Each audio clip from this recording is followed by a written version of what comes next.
Welcome, aviation enthusiasts and curious minds, to a journey through the skies like never before.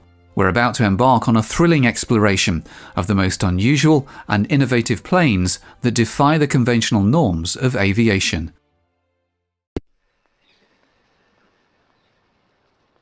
It is a historical discovery worth its weight in gold. A truly important document of German aviation history is uncovered. It is not found in the archives or by any secret military personnel after the war. It happens instead by accident. On an ordinary day for this factory worker, he discovers a sealed canister containing a drawing. It appears to be a blueprint for the design of an aircraft. On closer inspection, the document dates back to the mid-1920s. What it turns out to be are the workings of a deadly state-of-the-art bomber, illegal in Germany at that time. Its origins are inspired by this strangely designed plane. It may look backwards, but the logic behind the design is truly forward in thinking. It is one of the original tail-first Cannard-designed planes, and the concept behind it demonstrates Germany's desire to be at aviation's vanguard. In the Ente, again the duck, late 20s, they had this design. Tail first, not really an airliner, but a few seats. The tail first design would allow you to triumph against the stall. The stall was very much a feared thing. You lose control, you crash. A Canard, a tail first design, can say that if forward tail stalls, nose goes down, pick up speed, airplane stays in the air, all is well. The prototype flew around 1927-28, worked quite well. It is an unconventional design by an unconventional designer. Heinrich Fokker is hoping to remove one of the pilot's biggest concerns since the birth of aviation, the dreaded stall factor. Thus, the design is catching the attention of aviation enthusiasts from around the world. Innovative as the F-19 may be, it is not without its flaws. Eventually, it crashed. If you lose control of it at low level, it's deadly. And Mr. Wolf, the Wolf of the Focke-Wulf, he's the one who died in the crash. With the death of their founder, and with military aircraft strictly forbidden in Germany, those at Focke-Wulf are now at a fork in the road. Do they keep on developing Cannard technology for peaceful and, most importantly, legal purposes? Or do they risk both the company's future and their freedom by turning it into a deadly weapon of force? In an extremely risky decision in the history of the company, the plan for the F-19 dramatically changes. Instead of being the originally planned sports plane, it is now going to be a deadly bomber, capable of causing tremendous havoc over Europe's skies. The man behind this madness is one of Germany's true engineering geniuses, Kurt Tank, who joins Focke-Wulf as a result of a company takeover. Being there every step of the way, he harnesses and perfects this technology into what becomes known as the Model 42. The source of funding for this ambitious project in an economically starved country is still unknown. However, there is one thing for certain. Germany's quest to rule the skies is something neither military defeat nor monetary limitation can stop. Tail-first design was developed for a number of reasons. If you have a Canard configuration, you have a very thin nose because your engine is behind the pilot. You can technically, at least in theory, increase speed with the same amount of power, which is good for combat aircraft. Also, because you have a fairly thin nose, you can improve, to a certain extent, pilot visibility. When completed, this aircraft, powered by BMW's V12 engines and possessing a maximum speed of 200 miles an hour, is for Germany both her sword and shield. Any potential enemy will think twice about pushing around a Germany possessing an arsenal of aircraft carrying 20 200-pound bombs on board. More importantly, if Germany desires to reclaim her lost territories following the Treaty of Versailles, the Model 42 can put immense fear into both Europe's citizens and industries with its capability of causing enormous destruction. As testing rapidly advances, ironically, the rug is pulled from underneath them by neither pacifists nor neighboring European powers, but by the most militaristic regime in history. As Hitler's Nazi Party comes to power in 1933, the newly installed Chancellor's main interests are in maintaining and consolidating his power. An illegal aircraft project, if discovered, could be the end to his fragile rule. As a result, the project dies alongside German democracy. Although the Model 42's future is ended with the single stroke of a pen, the concept of Cannard technology lives on. Focke-Wulf obeys the government's decision, but at the same time rapidly develops what is known as short takeoff and landing technology. One of its crown jewels is the FW-61, the world's first fully controllable helicopter. Its creator, Professor Heinrich Focke's, much like his German predecessors, symbolizes that an idea can never be defeated, no matter what obstacles it may face. Had this bomber plane been approved for production on a massive scale, one can only imagine what impact it would have had on the Second World War.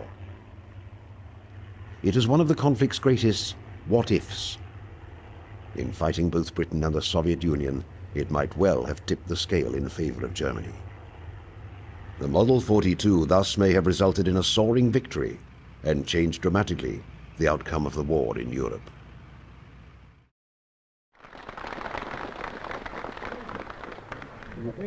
I name you Harrow and wish you good luck and Godspeed to all who fly in this type.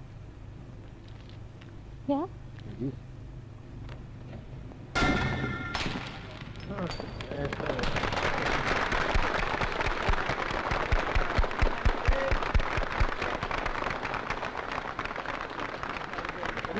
Thank you very much.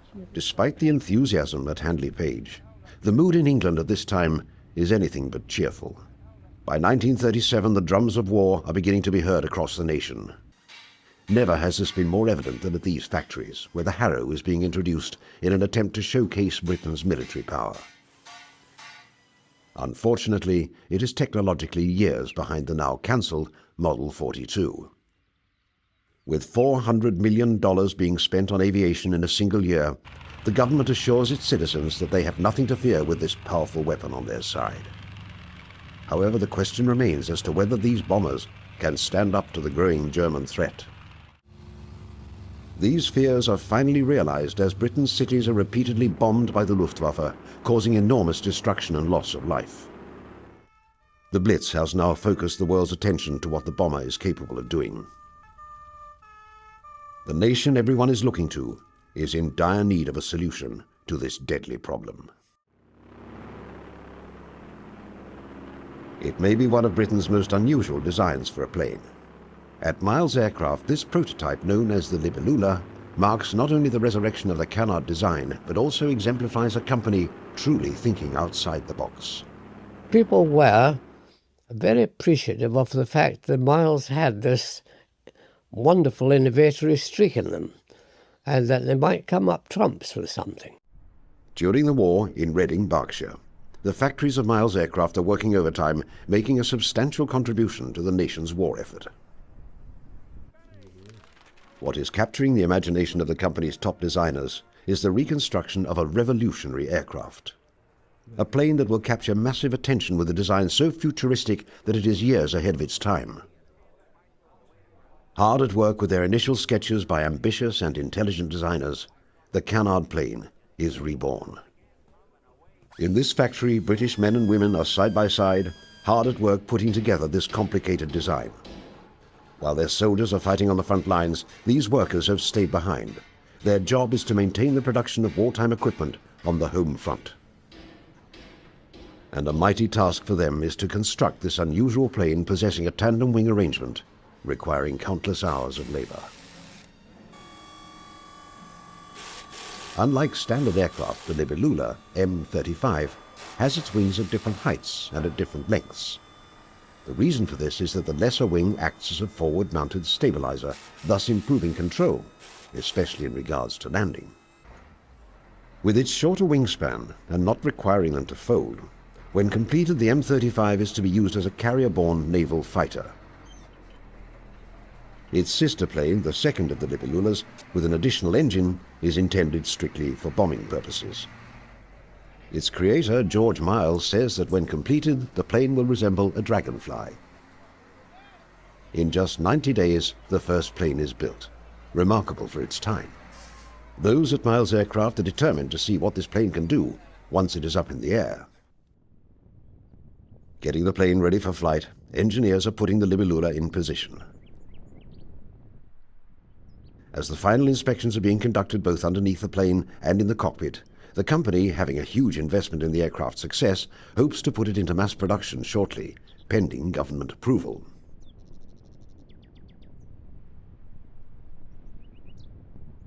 Possessing a tricycle landing gear, the intent is to achieve complete stability when landing.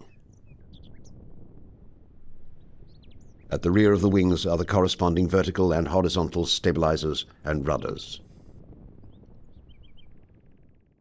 Once in the air, the plane is able to fly at 160 miles an hour and climb at a rate of 1,100 feet a minute. Its Cannard features lend the aircraft well to both high and low-speed flight. With all of its advantages, however, the Libellula is not without its drawbacks. So the Libellula, the problem was to control the aircraft for takeoff and landing. It had 2 sets of flaps with 5 settings for each set. So you had a potential 10 combinations. This was difficult because getting the right combination was one thing, because every time you changed the combination, it had some effect on the controllability of the aircraft. And it was really impractical. Complexity becomes its Achilles heel. And despite the optimism from those involved in both the flying and the making of the plane, the military situation at the time dictates that the Libellula must come in for a political landing. In many ways, it is surprising that both versions of the design never go into mass production. However, its fate, similar to that of the Model 42, rests not on the aspiration of its designers, but on external circumstances. Britain, now with the United States and the Soviet Union as allies, is turning the tide against the German war machine. As a result, the demand for the Libellula evaporates. With prospects for the Cannard design now looking all but dead, miraculously, it once again is resurrected.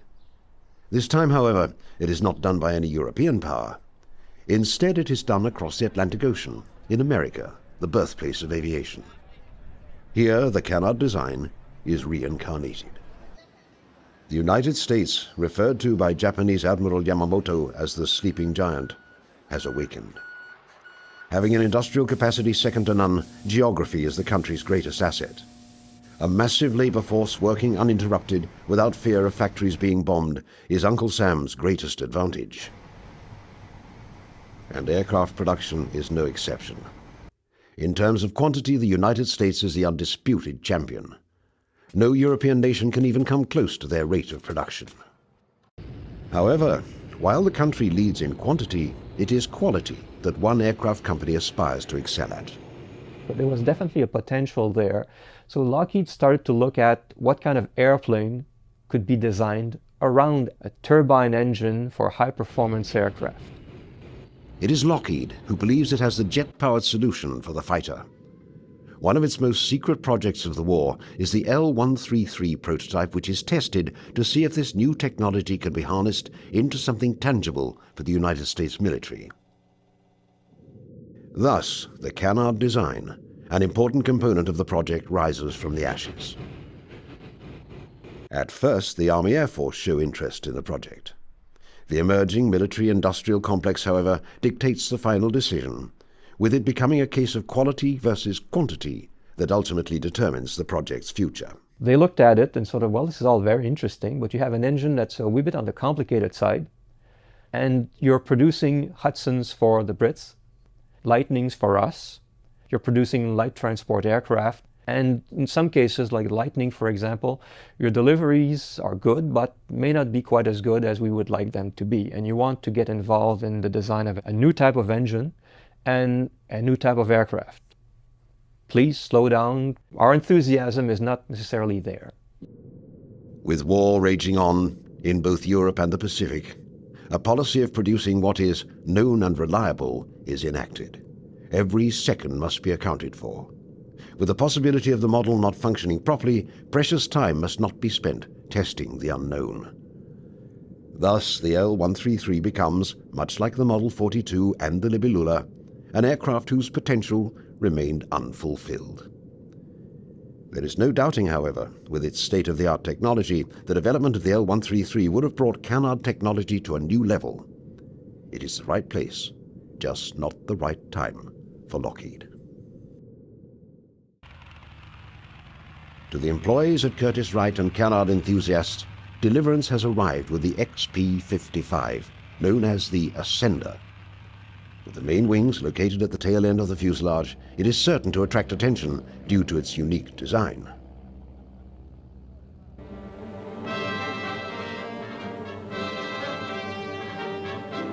Presenting the Army's new Ascender plane. With its elevator controls in the nose and its motor and propeller in the rear, this push-propelled fighter reverses conventional airplane design. Developed experimentally as the XP-55, the new plane gives forward vision for the pilot and a clear path for his gunfire. In action, the darting tail-first Ascender seems to fly backwards.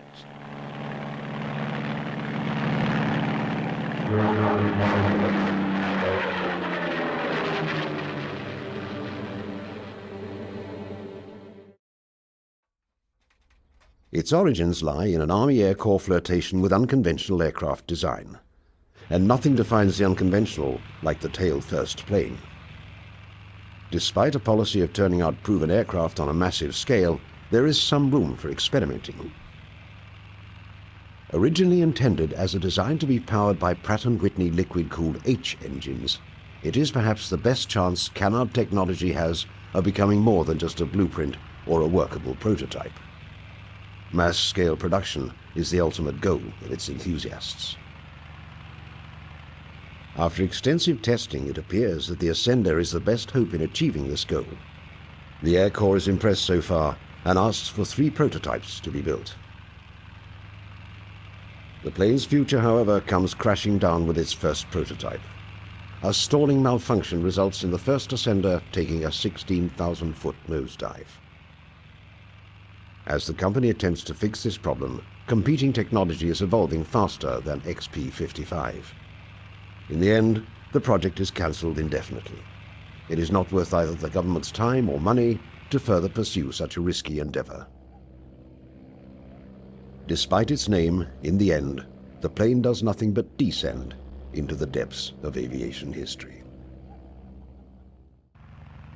By 1945, as Japan enters the 4th year in its war against the United States, the sleeping giant that Admiral Yamamoto feared would awake is now on his nation's doorstep. After massive casualties on both sides, American military power is successful in pushing back Japanese forces through both its superior air and sea power. The American mainland remains untouched after Pearl Harbor, with military production skyrocketing. Japan, a nation that seemed invincible in early 1942, is now feeling this incredible American force wreak havoc over its mainland.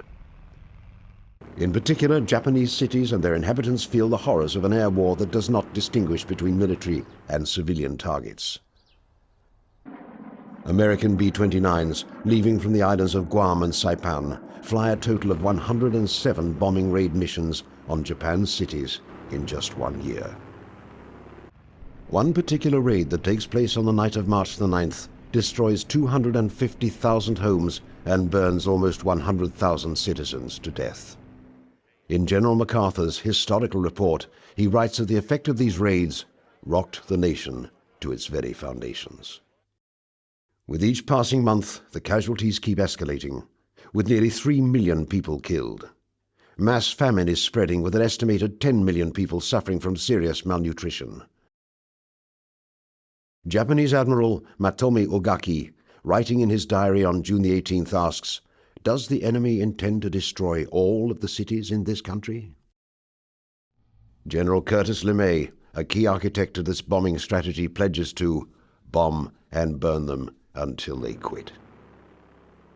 The only problem for LeMay is that with a schedule of approximately 16 burn jobs on urban industrial areas every 3 to 4 days, by mid-August, American bombers will run out of cities to destroy. Japanese air forces are proving incapable of preventing this mass destruction of their homeland. A carrier raid in March of 1945 results in 161 out of 193 Japanese aircraft being shot down by American forces. Vice Admiral John S. McCain pledges to hunt down and destroy every damn plane in Japan. Despite the much-feared kamikaze tactics being employed by Japanese pilots, American military leaders are no longer planning the possibility, but the eventuality, of Japan's surrender. The maps being used by both the Joint Chiefs of Staff and the President show that whether it is through a ground force invasion or through the dropping of an atomic bomb, Japan is a nation on the brink of defeat. The only decision being made by the political and military leaders of the United States is which course of action they should embark on in order to achieve the goal of an unconditional surrender. To those Japanese military leaders who are in their last throes, their hope is to develop a highly maneuverable interceptor plane to act as an antidote against American B-29s. The Shinden aircraft, developed by Kyushu, is the only aircraft with a Cannard design to be ordered into quantity production during the Second World War. Equipped to hold one pilot and having a wingspan of 36 feet, armed with 4 30mm cannons and a top speed of 466 miles per hour, in addition to its important Cannard features, the Japanese military is hoping that Shinden holds the answer to solving the problem of the B-29 bomber. Work begins in June of 1944 to develop this plane, whose name translates to Magnificent Lightning. By now, however, time is not something Japan has on its side. Although the first prototype of the Shinden flies on August the 3rd, it is simply too late to prevent a devastating American attack.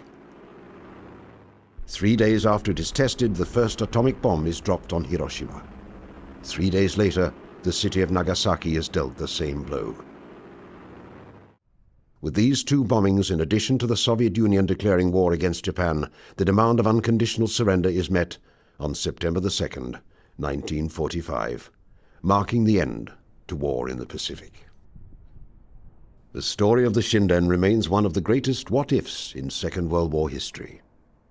Had Japanese production and testing begun earlier, would this aircraft have been able to stop American bombing plans as hoped? If the jet technology for this aircraft arrived in time, would the Shinden have been to Japan what the Spitfire and Hurricane had been to Britain in its time of need? For it remains an unknown piece of Canard history.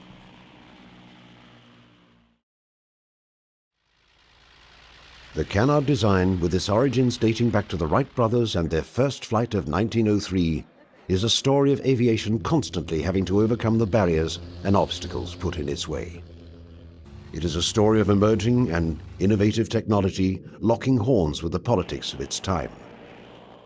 Whether it is a result of a new government taking power, the policies of production, or of a country in desperation, Cannard technology never soars above these barricades in the first half of the 20th century.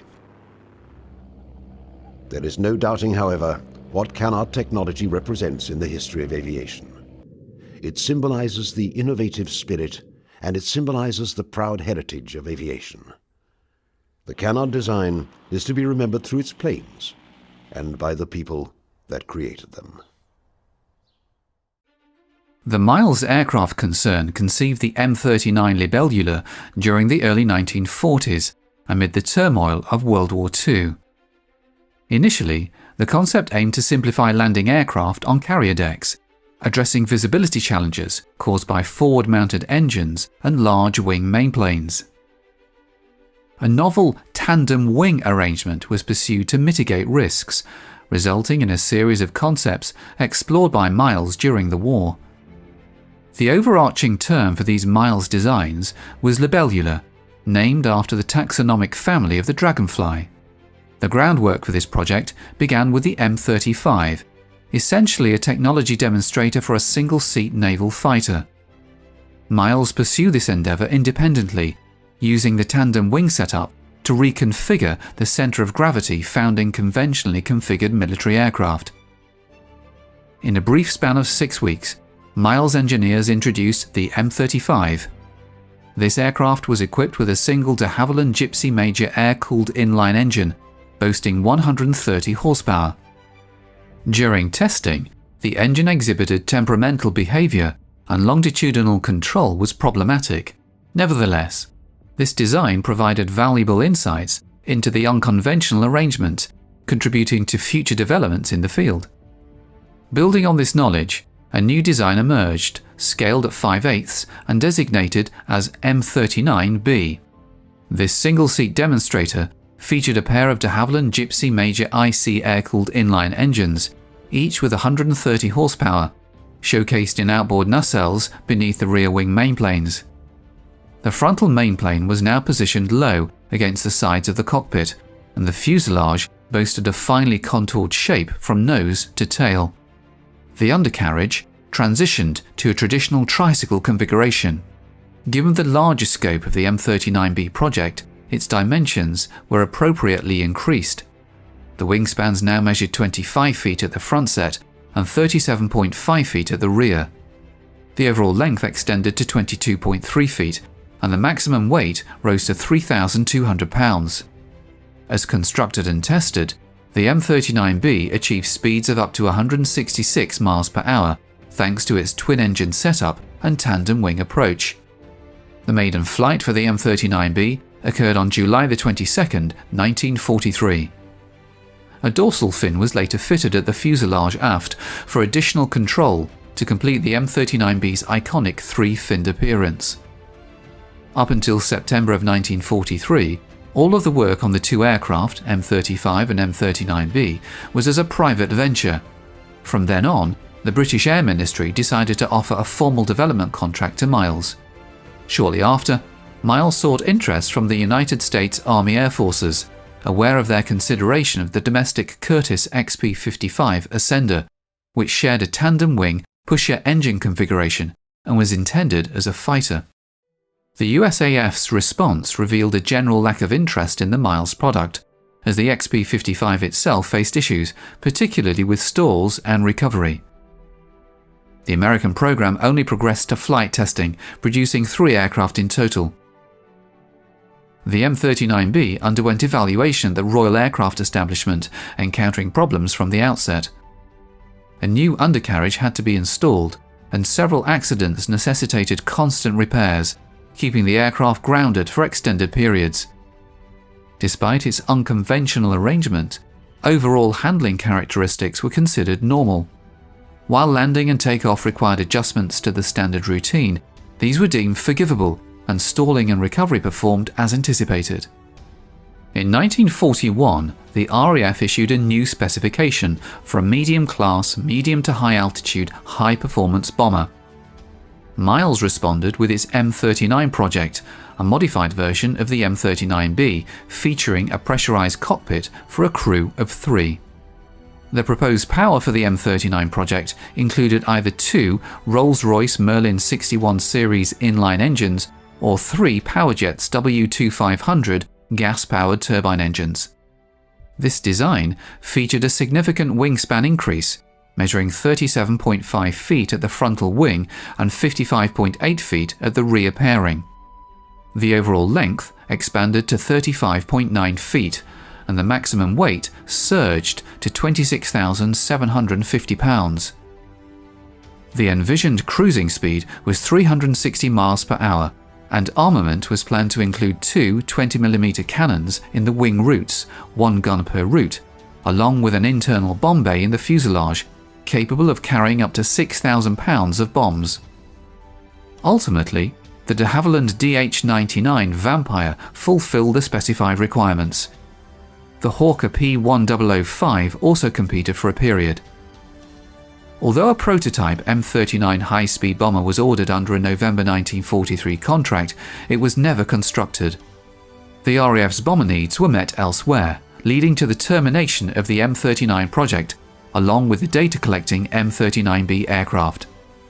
While surviving the war, the M39B lasted only until 1948, when it was scrapped. Despite its shortcomings, the Miles Libellula left an indelible mark on aviation history. Its bold, unconventional design inspired future aircraft engineers to think outside the box and take risks. The Libellula remains a testament to the power of human ingenuity and the boundless potential of innovation. The Miles M39B Libellula serves as a fascinating case study of a daring, experimental aircraft that ultimately fell short of expectations. Its unique design, ambitious goals, and ultimate cancellation offer valuable lessons for future aviation endeavours. During the course of World War II, German aircraft designers embraced many unusual concepts. Some worked, but not all. The Blumenvoss P163, a product of the mind of Richard Vogt, a German aircraft designer who conceived of many weird and wonderful designs during World War II.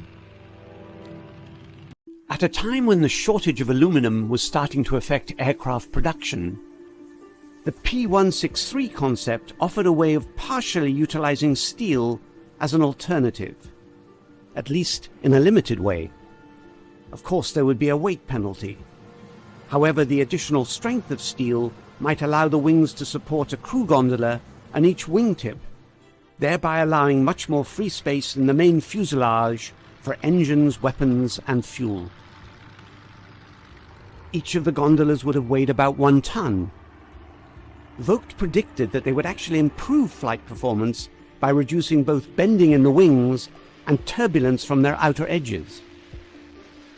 Project 163 was envisioned as a high-speed bomber, fulfilling some of the multiple roles performed by the famous Junkers Ju-88. The Junkers plane was clearly in the fast bomber class. It had a crew of 3 or 4, grouped together to improve morale and enable better communication. However, the aircraft was lightly armed and relied mainly on speed for survival against enemy fighters. In contrast, the design of Blumenvoss's new proposal necessitated having 2 separate crew seating positions, separated by at least 60 feet. The 163 was manned by a crew of 4, with 2 men in each gondola. There would be a single pilot who would have a spectacular view, not disrupted by turning propellers. More significantly, the pilot sat back to back with his navigator and part-time gunner, who was in an excellent position to cover the rear and left flank of the aircraft. To balance the architecture, Project 163's other gondola had 2 gunners, one facing aft, the other forward. At least in theory, this high-speed bomber would have been very well protected. Not surprisingly, there were serious concerns about the actual control of such a revolutionary layout. How would a pilot react to being at the very tip of an aircraft rather than the center? To test the impact of this position on the pilot, an early asymmetric Vogt design was modified. An additional gondola was added to the BV-141's port wing and tested. Another major advantage of the wingtip cockpit was that it would leave the 163's main fuselage less cluttered, leaving space for a power plant that consisted of 2 engines coupled together, driving counter-rotating propellers in a center-line thrust. At about the same time that Project 163 was being developed, the center-line thrust approach was also being explored in the south of Germany by the Dornier Company.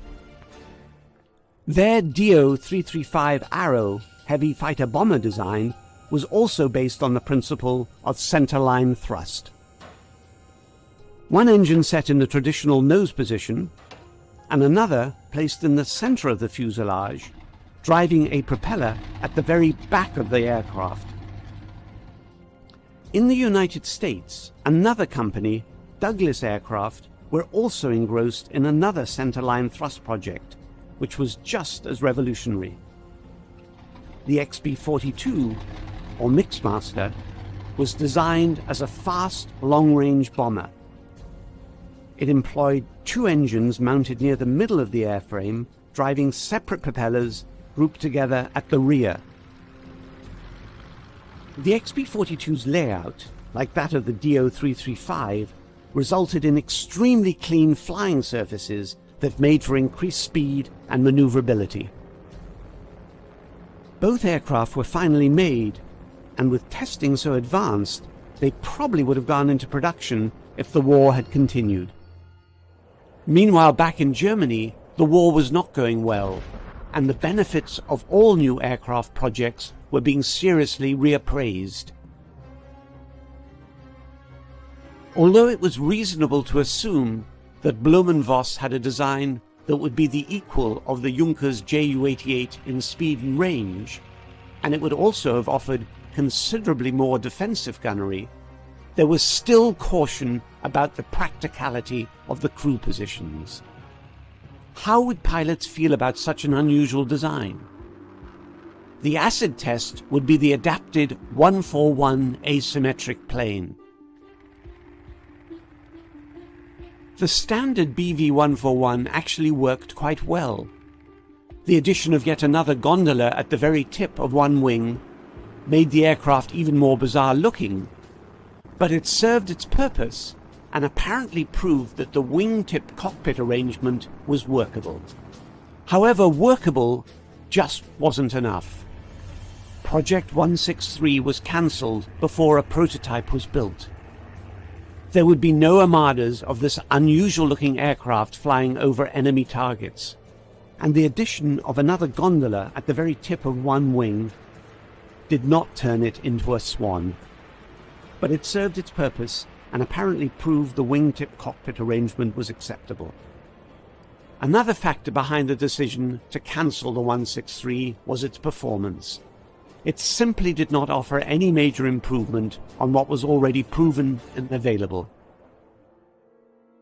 But performance was not Richard Vogt's primary objective in designing the 163. His goal was to find a way of substituting steel for aluminum, which at the time was in short supply. But as the war progressed, not only aluminum, but all materials in Germany were in short supply. But Richard Vogt's revolutionary concept would later be vindicated by the United States Air Force. In 1949, the Northrop F-89 Scorpion was finally selected by Air Defense Command as its mainstay all-weather interceptor. It was to be armed with cannons, but the A, B, and C models displayed structural problems in the wings, and there were some losses. In 1954, the D model entered service. This had a much strengthened wing and a huge pod mounted on both wing tips. Each pod contained 52 Mighty Mouse rockets. The F-89D became the main production version of the Scorpion, and perhaps supported Vogt's theory on wing bending and turbulence. The post-war B-17 clearly demonstrated the benefits of Vogt's wingtip theory. We had a B-17 there that had a crew position on a right wingtip. The reason they did that was to develop a central gun control. They had this on the B-29, however it wasn't on a wingtip, but that was what the airplane was built for. However, the war was over and everybody forgot about that, except the Aeromed people thought, oh, what a wonderful thing to find out what it is like to roll an airplane if you're not on the roll axis. Everybody said it didn't make any difference, but they insisted on doing it, and they built a cockpit in that position out there using the formation stick, which was worked through the autopilot, and you could fly the airplane from this position out on the wingtips. I got to fly it. The one thing you did learn was, you know, when you're in turbulent air, you keep seeing the wings flap up and down. That's not exactly what's happening. The wings tips are more or less steady. It's the fuselage that's moving up and down. And you could sit out there on that wingtip and jiggle the formation stick longitudinally and make the people in the airplane sick, and you were hardly moving. But you didn't do it too much because they'd get mad at you and get even with you later. Yeah. In recognition of his genius, Richard Vogt was invited immediately after the war to work in America. He contributed to many designs, including the ambitious Tiptoe project and its many variants.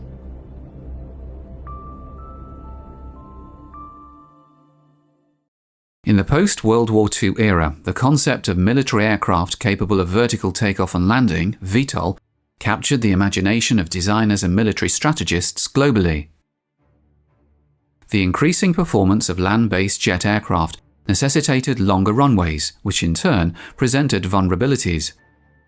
A single conventional bomb on a runway could incapacitate an airbase and its aircraft. Naval aviation faced similar challenges, as aircraft carriers were susceptible to attacks.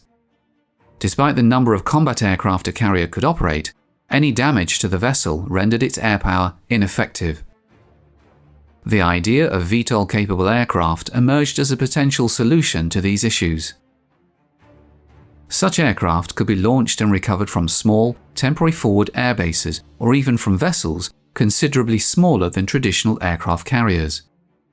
Recognizing the strategic importance of VTOL capabilities, the USAF and US Navy jointly sponsored Project Hummingbird in 1947.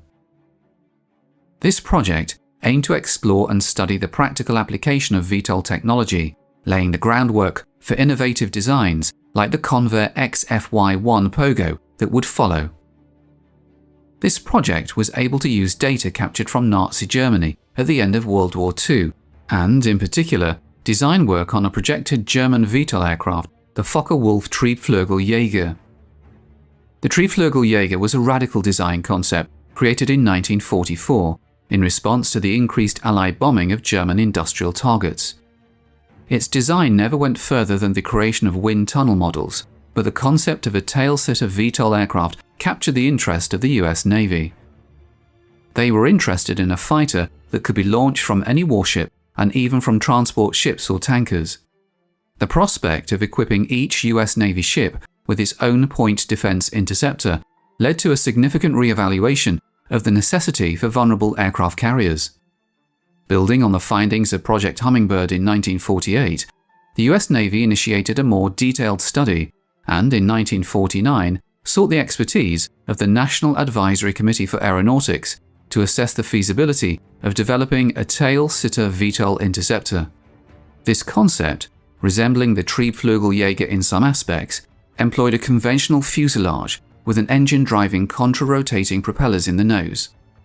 A successful model demonstrated the ability to take off and land vertically, seamlessly transitioning to conventional forward flight. In May 1951, the US Navy awarded contracts to both Convair and Lockheed for the production of 2 prototypes, each of a VTOL tail-sitter fighter. Both the Convair and Lockheed aircraft were slated to be equipped with the powerful Allison T-40 engine, a development based on a pair of T-38 Allison turboprop engines arranged side by side, delivering power to a shared reduction gearbox. This marked a significant step forward in the pursuit of effective VTOL capabilities for naval interceptors.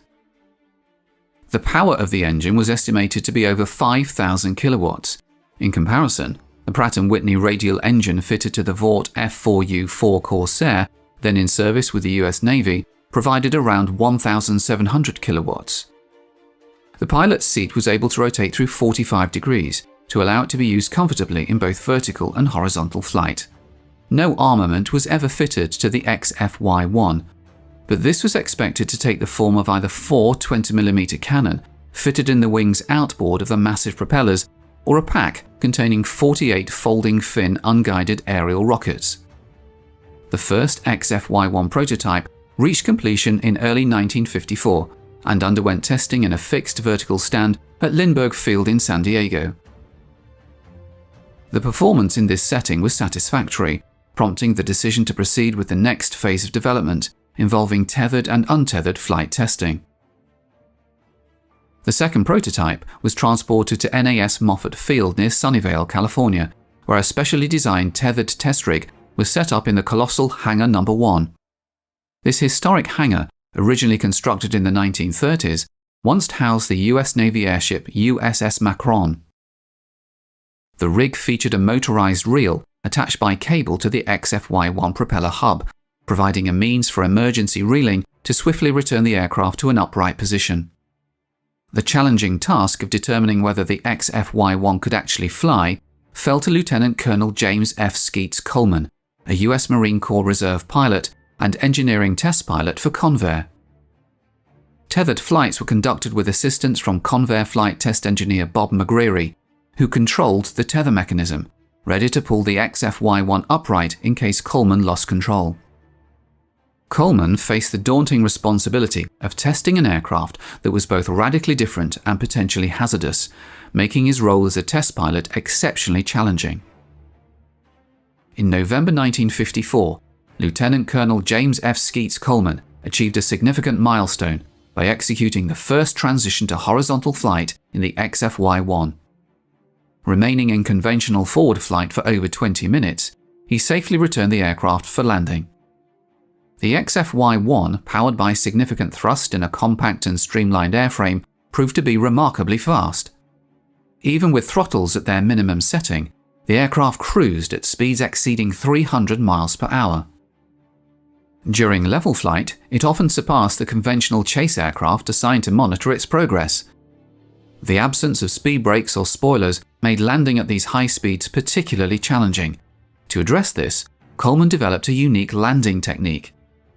Approaching the landing field at around 300 miles per hour, he would pull the stick all the way back when close to the landing point, causing the XF-Y-1 to enter a vertical climb. As the speed decreased, he carefully added power until the aircraft reached a hover at an altitude of around 1,000 feet. Then, while looking over his shoulder at the ground, he gently reduced power during the descent. The XF-Y-1's lack of stability in the hover demanded constant control corrections during descent, especially as it encountered turbulence from its own reflected prop wash near the ground. One of the most demanding aspects of landing involved judging the aircraft's rate of descent within safe limits, a task requiring the pilot's attention to the ground over his shoulder and continuous control input to maintain stability.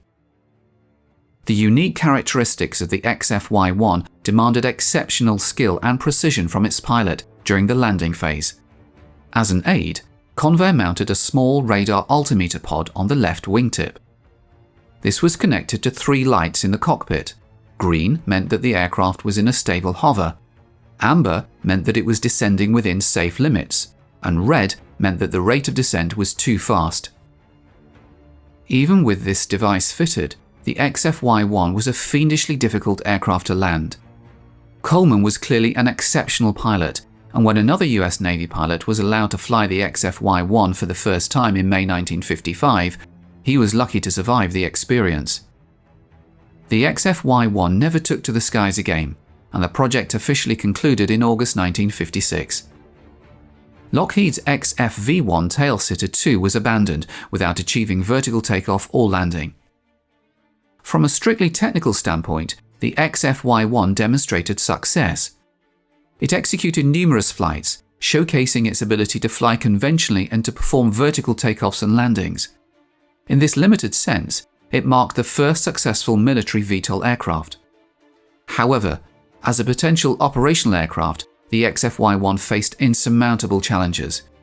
Landing safely was an exceedingly difficult task. Lacking automated flight stabilization in the hover, it demanded constant corrections from the pilot, who also had to closely and continuously monitor descent rate, position, and attitude. The second critical issue leading to the project's cancellation was performance. By the mid-1950s, jet interceptors capable of exceeding Mach 1 were being produced. In just a few years, operational aircraft would achieve Mach 2 capabilities. Despite the formidable power of its turboprop engine, the XF-Y1 could never reach even Mach 1. This limitation placed it at a distinct and insurmountable disadvantage as a combat aircraft, making its operational viability untenable in the face of evolving technological standards.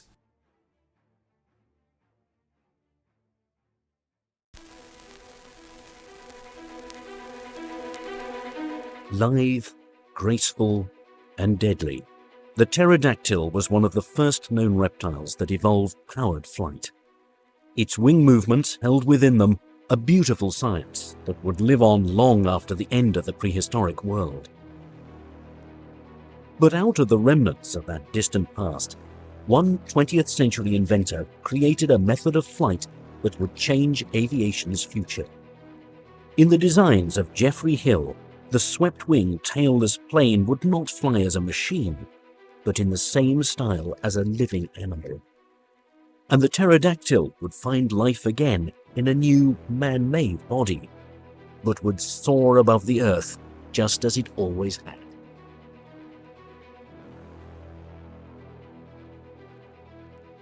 The dust had barely settled from the Second World War when Allied forces started to exploit the treasure trove of aerodynamic data collected by the defeated Luftwaffe and its various manufacturers.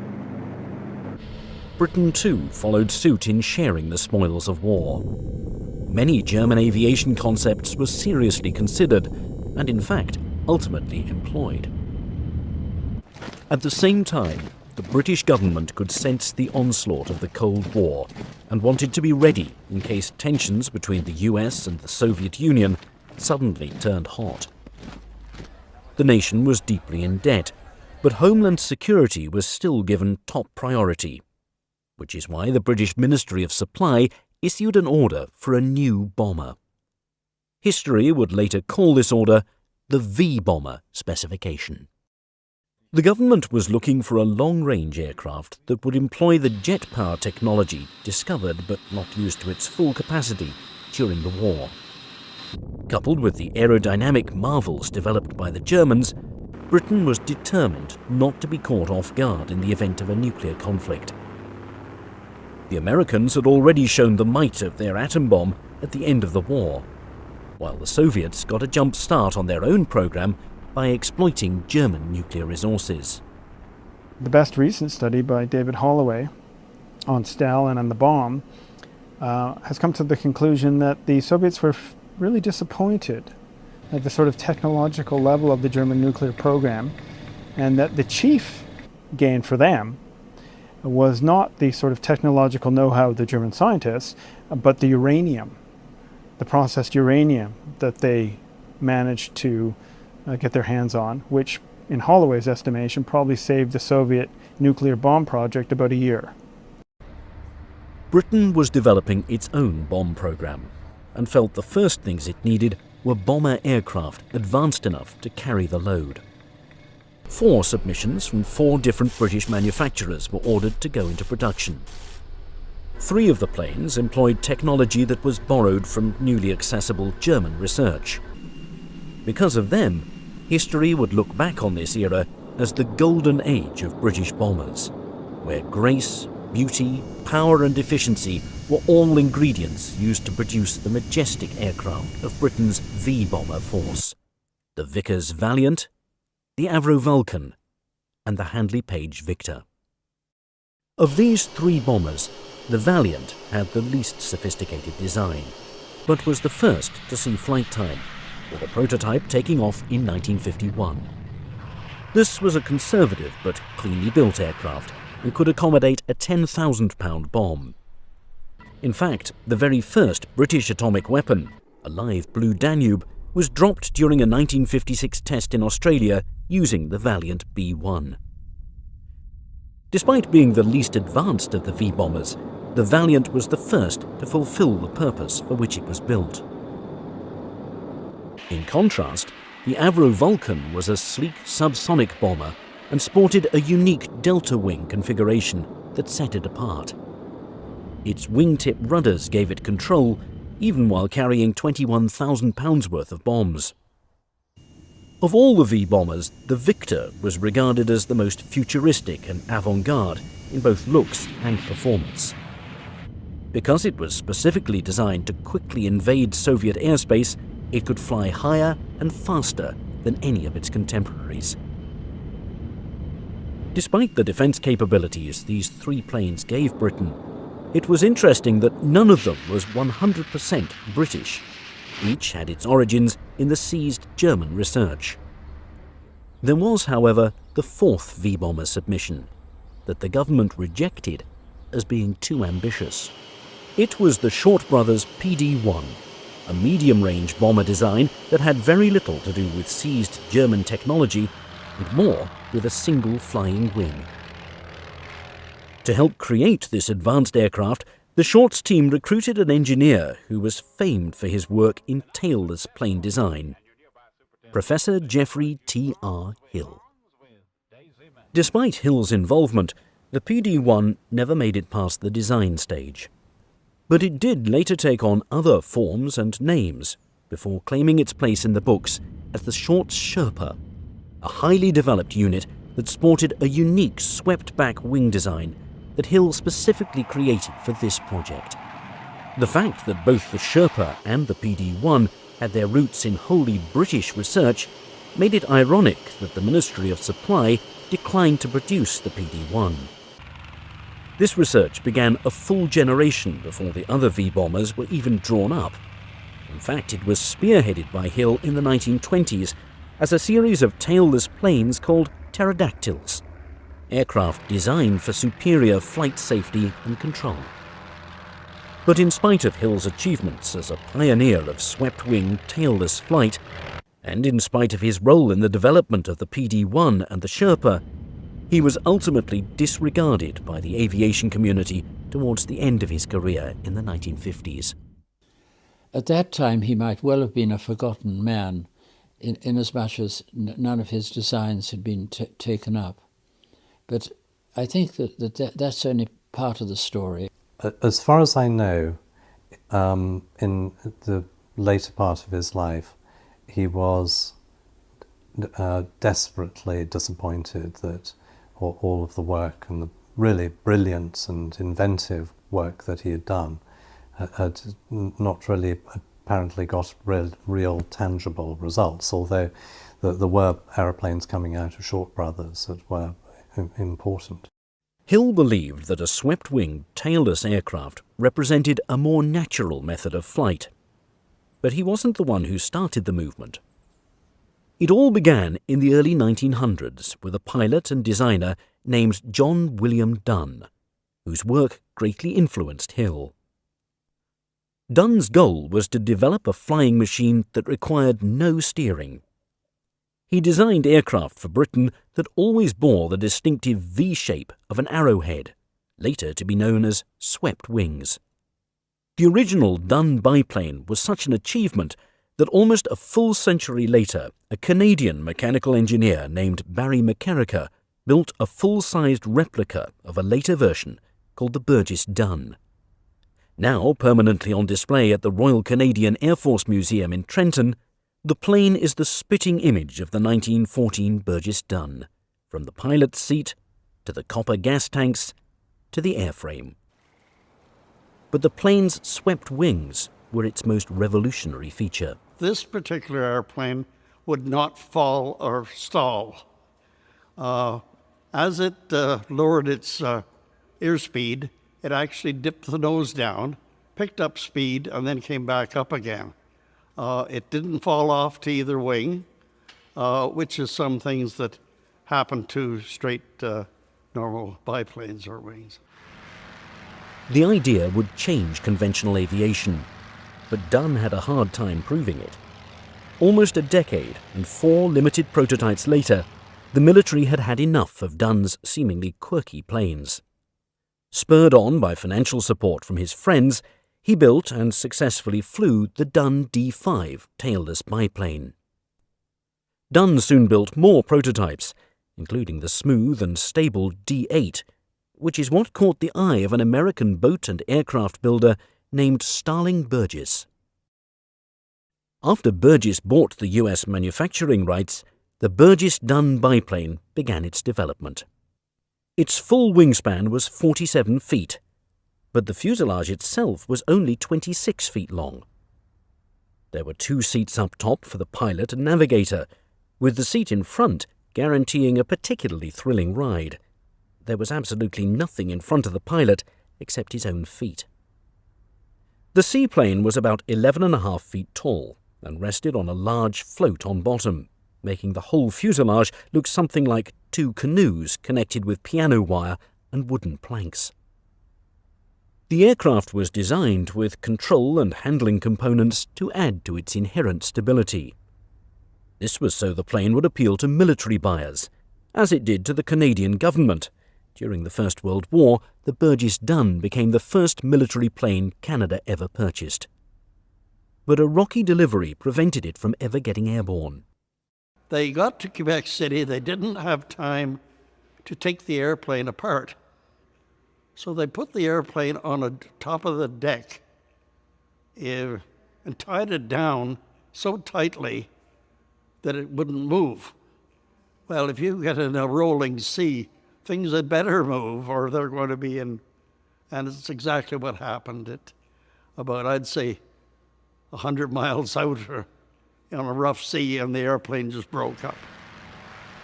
Nevertheless, the plane's purchase was a triumph of epic proportions for John W. Dunn, who was once believed to be a failure, but will forever be remembered as the creator of the very first swept-wing, tailless aircraft. While Dunn's journey of producing his plane was finally coming to fruition during World War I, Geoffrey Hill's journey in the aviation industry was just beginning. While on his honeymoon at the end of the war, he happened to look out onto a pond nearby at seagulls on the water. He couldn't help but notice how the birds could achieve a variety of gliding positions without ever losing control of their wings or flight path. Wouldn't it be ideal, he thought, if an aircraft's wings could adjust to the airflow around it, just like the wings of a bird?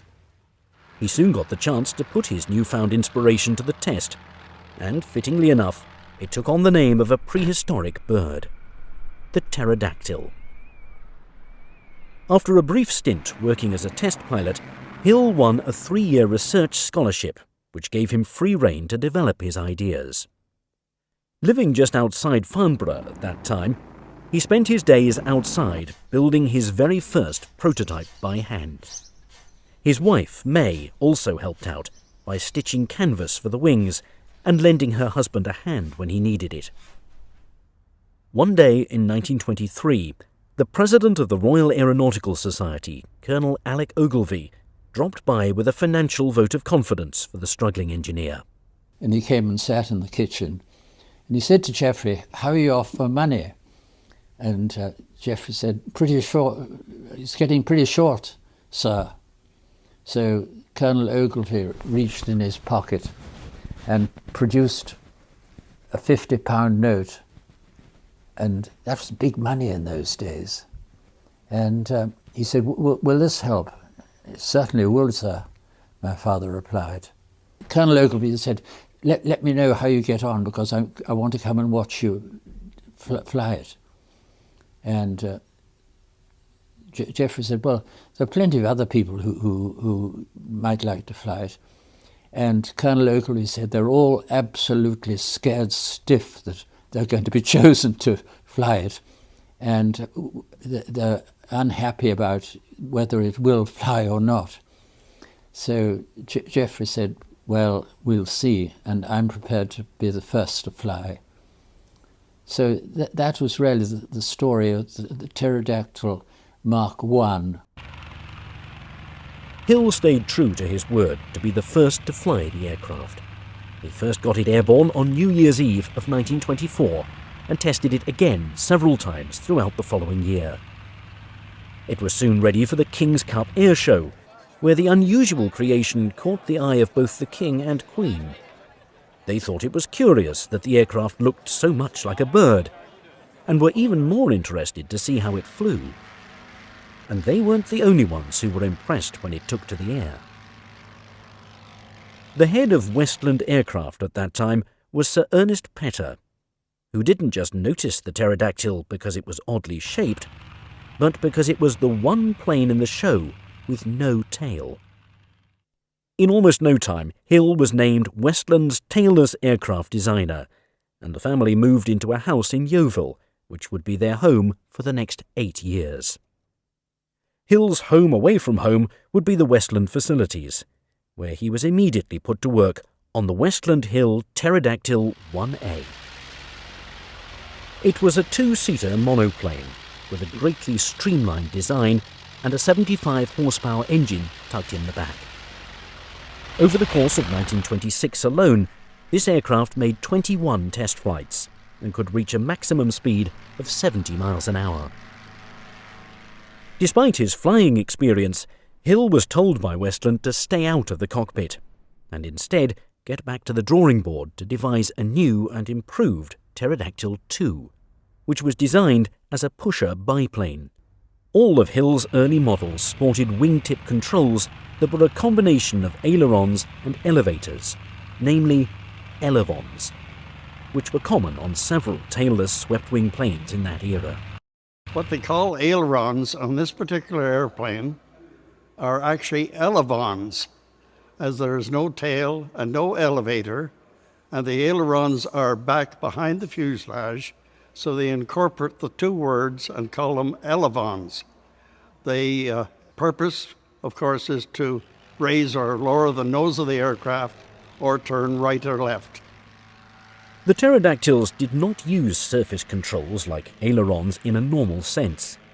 Rather, they would turn at the end of the wing, which was a process known as wing rotation. Only when both wingtips moved in opposite directions did they function as ailerons. When they moved in the same way, they would work as elevators. This was the secret behind the pterodactyl's remarkable stability and control. In the early 30s came the Pterodactyl IV, which was a 3-seat cabin monoplane with 120 horsepower and a new tandem wheel undercarriage. This model boasted even better control than its predecessors because it was fitted with vertical rudders instead of the usual horizontal rudders. There was also a new gear installed that made it easy to manually vary the aircraft's wing sweep. While Hill was still planning the Mach 5 version, the Air Ministry specification for which the pterodactyls were built was cancelled. Hill paid no mind to this small setback and continued designing. But the seemingly small setback would be followed by a much larger one. Well, what happened was that Sir Ernest Petter appointed his son Teddy, aged 26, to be technical director, and it led to my grandfather and others resigning. Essentially, from my grandfather's point of view, he felt that it was quite impossible to develop an experimental aeroplane with somebody with so little understanding of what he was doing in charge. Coincidentally, Hill received an offer from University College London of a professorship in the Department of Mechanical Engineering. He took the job, but remained a part-time consultant at Westland as a favour to Sir Ernest Petter. However, this arrangement ended when he learned of the blow Teddy dealt to the pterodactyl project. It was Teddy Petter who actually wrote to the War Ministry, as I understand it, to suggest that the pterodactyl program should be scrapped, and so it was. And I think that my grandfather, it was a really bitter blow to him. By that time, he'd really devoted anything up to 15 years of thinking about how to design a plane in this way, and I think he must have felt that it had come to nothing. Teddy Petter wanted the company to go after more lucrative government contracts instead of spending time and money on independent research. That decision may have hurt the pterodactyl, but was a shrewd business move that was ultimately good for Westland. The first specification the company pursued after Teddy took the helm in 1934 was for a military observation plane, which gained notoriety as the legendary Westland Lysander. Now that the pterodactyl's development was abandoned, Hill dedicated himself to teaching at University College London for the rest of the 30s.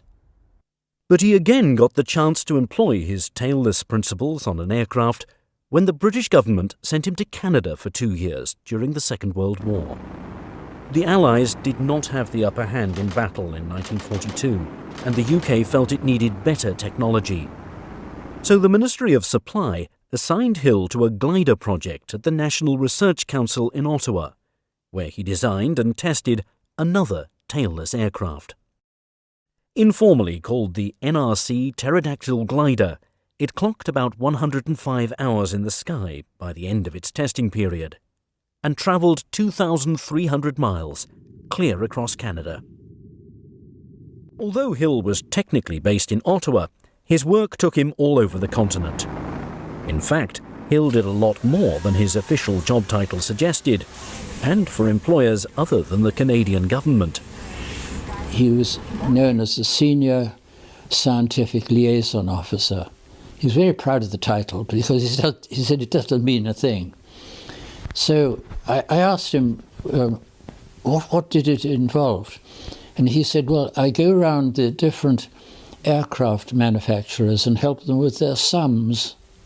Helping with their sums was really a cover-up, because all the time he was working with Boeings, and they were thinking ahead long after the war. Where do we go to from here? While working with American manufacturers, Hill met another pioneer in flying wing technology, Jack Northrop, and built a solid rapport with the American aircraft engineer. Focusing on the flying wing was a wise instinct for both men, as the high-wing, tailless monoplane style of aircraft was poised to make a comeback. Although Hill's talents were not always appreciated by the aircraft companies in his native land, the Americans were quite taken with his skills and knowledge. This led to a lucrative offer at the end of the war that would have completely changed Hill's professional life. My mother suggested that Boeing's wanted him to join them as their chief designer at the end of the war, and certainly I believe there were conversations about that, and he was trying to entice. He would have unlimited travel for him and his family between the UK and Seattle, and of course, had he worked for Boeing's, the world would have been his oyster in terms of his ability to develop ideas. And so inevitably there is a sense, that here was a really remarkable man. But Hill could not bear to leave Britain for good, even if turning down Boeing was a terrible career move. Upon returning home at the end of the war, Hill was promoted to Dean of the Faculty of Engineering at University College London. By this time, the war was over, but tensions in Europe were still simmering. Germany was still a hotbed for political trouble, and the presence of the Soviet Union in that country did not help the situation. With this in mind, Britain's Ministry of Supply issued requirements in 1947 for an advanced bomber that would protect its interests should the need arise. These requirements for a very complex and cutting-edge aircraft were later known as the Vbomber specification. However, the ministry recognized it would be difficult for most manufacturers to quickly fulfill this need. So it also put out a more simple order for a conservative World War II-style bomber that could carry a heavy load and be built much faster. Short Brothers of Ireland won the bid to make this four-engined aircraft called the SA-4 Sperrin, which looked more like a product of the Second World War than a contender to fly in the Cold War. The ministry thought so too, but only years later, when two prototypes were already in the works. Shorts was formally told that the Sperrin would not go into production, but its prototypes could still be completed and tested. At about the same time that Shorts was drawing up plans for the Sperrin in 1947, it was also readying itself to relocate to better facilities in Belfast. In addition to taking on the Sperrin, the company decided to also bid for the extremely advanced bomber aircraft that the Ministry of Supply initially ordered. This plane would be the technological opposite of the Sperrin in appearance and capabilities. But the company still needed an expert in aeronautics to help guide the process. Hill's principles were quite well known in the aircraft industry, and Shorts felt he was the right man to call for this job. Despite his distinguished position at UCL, he tendered his resignation and made the move to Belfast. He was technically a consulting engineer for Shorts, but oversaw several projects that others were creating. He also worked closely with chief designer David Keith Lucas, who shared Hill's great interest in tailless plane design. The fuselage of the new aircraft would more or less be modelled after the Sperrin, but the rest of the plane would be far more innovative. They proposed a flying wing configuration, so all the controls would be found on the single wing. Curiously enough, the highly swept wing coincided quite closely with German data for aircraft which could only really maximise the feature at high speeds unobtainable without jet power. By this time, jet power was being employed by at least 4 different countries. With the availability of the jet and ready access to high-speed wind tunnels, Short brothers used Hill's basic premise of the Pterodactyl, invented almost 30 years previously, to research and design a concept known as the PD-1, a medium-range, high-speed bomber capable of carrying a weight equivalent to those of that era's atomic devices. The wing on this aircraft would still be swept, but would bear differences from the wing that Hill put on the Pterodactyl series several decades before.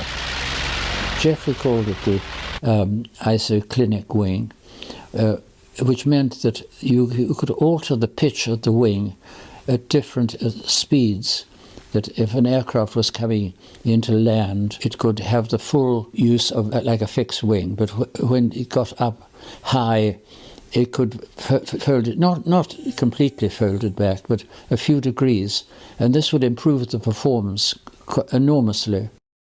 Short's PD-1 proposal competed with at least 3 other prime contesters, the basically conservative Vickers Valiant, and 2 highly advanced designs, the Avro Vulcan and the Handley Page Victor. Both the Vulcan and the Victor employed German aerodynamic technology, while Short's aircraft was entirely built upon British research of the flying wing. Short's held the title of being the oldest aircraft manufacturer in the world, and was very well respected within government circles and the industry.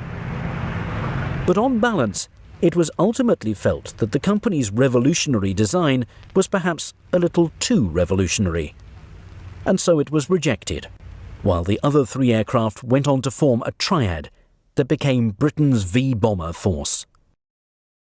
Not to be deterred, Short brothers continued privately in 1951 with the development of their 1/3 experimental glider model of the PD-1, which was called the SB-1. This glider was the first aircraft that actually featured Geoffrey Hill's aero-isoclinic wing, and was designed to be an inexpensive machine, which was a good thing, because the only prototype crashed after just a few months of testing. Hill and Keith Lucas went back to the drawing board and emerged 6 months later with an aircraft that essentially sported the same design, but now had a lighter fuselage and 2 small turbojets. The rotary wingtip controls remained, as they would provide this new aircraft with greater stability at transonic speeds. This plane was known as the SB-4 Sherpa, a unique design that could trace its ancestry directly back to the pterodactyls of the 1920s. The Sherpa was first flown in 1953 and ushered in a whole new era of flight engineering. But that wasn't all it represented. This test flight brought with it vindication for Geoffrey Hill, who spent a lifetime trying to prove the worth of the tailless plane and the isoclinic wing. This was a lifetime wrought with personal and professional battles to progress a way of aircraft design that was very much ahead of its day. But as far as Hill was concerned, it wasn't at all about personal glory. It was really only about seeing a good idea get recognized. I think he never personally pushed himself to be recognized. He would never sort of say, what a good boy am I.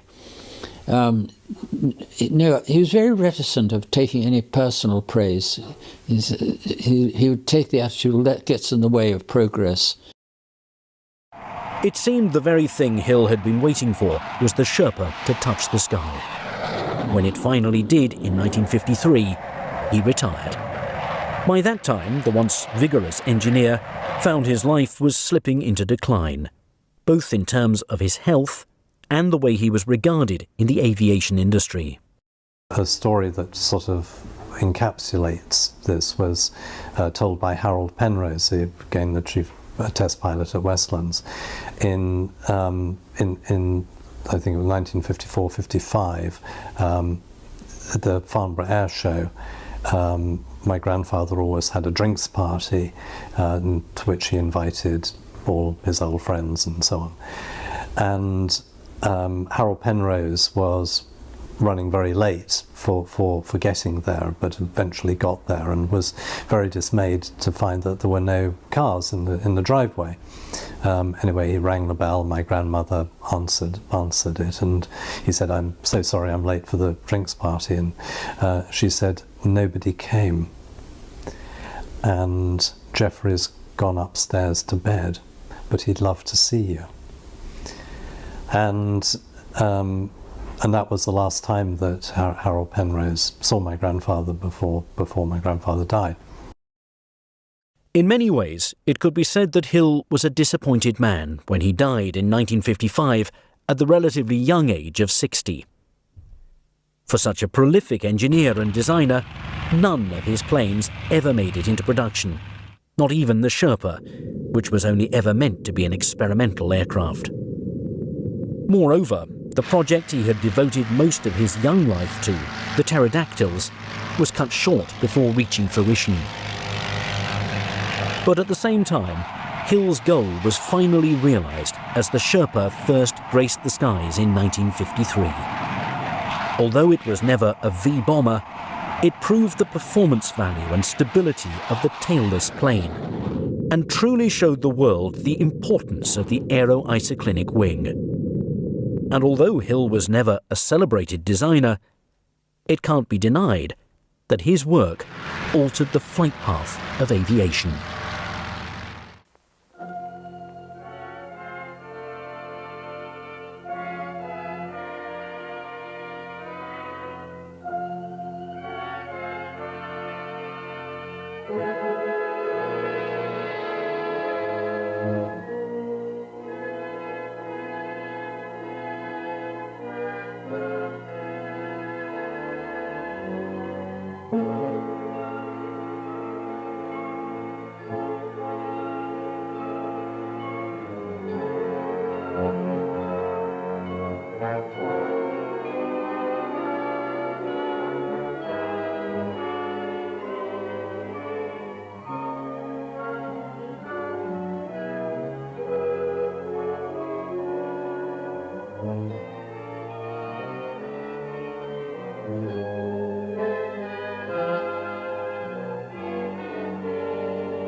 The F-12, trisonic long-range improved manned interceptor.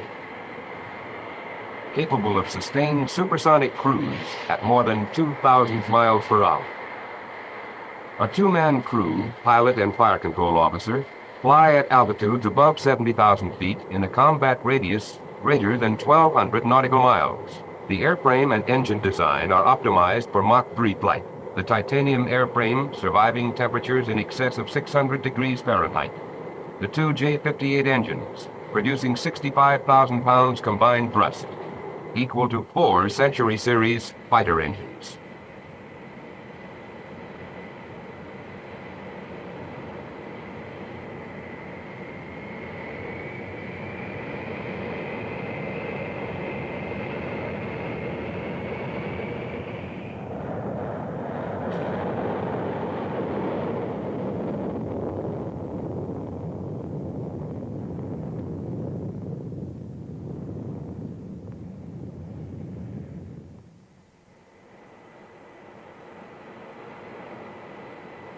Airborne, the F-12 acts as a freelance hunter-killer.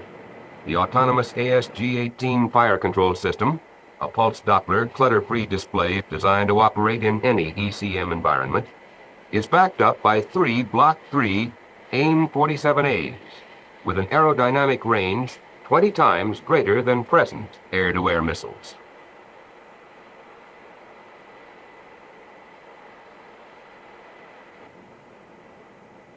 An onboard computer guides the pilot to a collision course in the horizontal plane.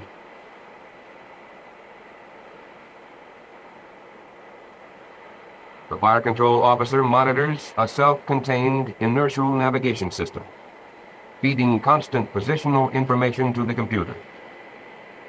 The horizontal tactics indicator displays interceptor-target relationship in an extrapolated attack, acts as a navigation aid, and provides self-test instructions for the fire control system. Missile preparation completed. Missile is good. Abbott tracking, range 75 miles. Maximum launch range in 40 seconds. Roger. The dot is set. Well to fire. Special weapon enabled. Roger. Switches are on. Roger. Range 45 miles. Firing now.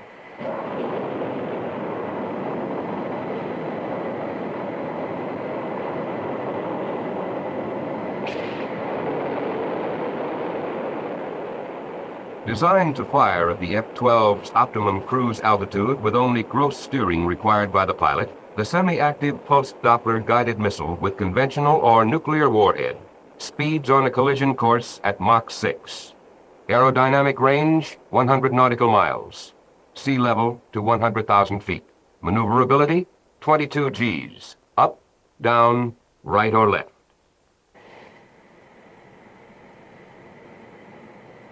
Complementing the radar is the infrared search and track subsystem. Infrared energy is gathered at long range, allowing early detection of supersonic targets. IR target confirmed. Better check on our commitment. Army control, this is Alpha X-ray 02. Have an IR target 30 degrees left. Should we hit it? Alpha X-ray 02, that is affirmative. Freelance approved. We'll have a subsonic track for you within 10 minutes.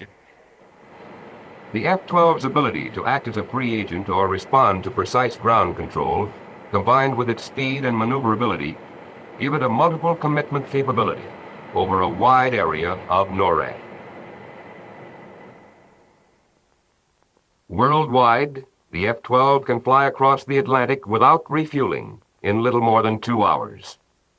From the United Kingdom, its combat radius covers all of Europe. For Far East deployment, F-12s could make the 7,200-mile trans-Pacific flight to the Philippines in 5 hours, with just 2 refuelings, and be effective in combat over a wide area. The YF-12A has been flying successfully for a number of years, logging several hundred hours. Even better performance can be expected in the production model. The airframe is a duplicate of the SR-71, an outgrowth of the original YF-12A program. Removing ventral fins and extending chines forward improve aerodynamic stability, increase fuel capacity, and gross takeoff weight. Additional fuel and improved engines extend the ferry range. Payload is increased to 4 missiles. Folding fins allow internal installation, and a trapeze rail launcher permits checkout of 85% of missile functions before launch. A new antenna provides significantly more detection range, more than 100 nautical miles against a medium bomber target. And infrared system performance is improved. The F-12, holder of 9 world records, truly represents a giant step forward in aircraft technology and performance. The first titanium airframe, first sustained supersonic cruise, first pulse Doppler clutter-free radar, and a fire control system designed to operate autonomously. With long-range, highly maneuverable missiles fired from optimum cruise altitude at trisonic speeds, in a performance envelope many times greater than our present capability, the F-12 stands ready today to meet the air defense needs of the 1970s and beyond. F-92A Convair Model 7002 is a research airplane, a part of the XF-92 program. It is presently being flown at the U.S. Air Force Base, Muroc, California. The purpose of these flights is to gather data concerning the characteristics of a new configuration designed to meet the requirements of an interceptor fighter operating at transonic and supersonic speeds. Extensive study and research by Convair engineers some time ago led to the conclusion that the best aerodynamic configuration for this type of operation was one utilizing a 60-degree delta wing. The wing planform promised several major advantages. First, low drag at transonic and supersonic speeds. Second, smooth handling characteristics and freedom from buffeting at transonic speeds.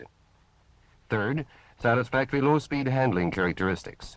And fourth, a structural form ideal for attaining high rigidity, lightweight, and simplicity.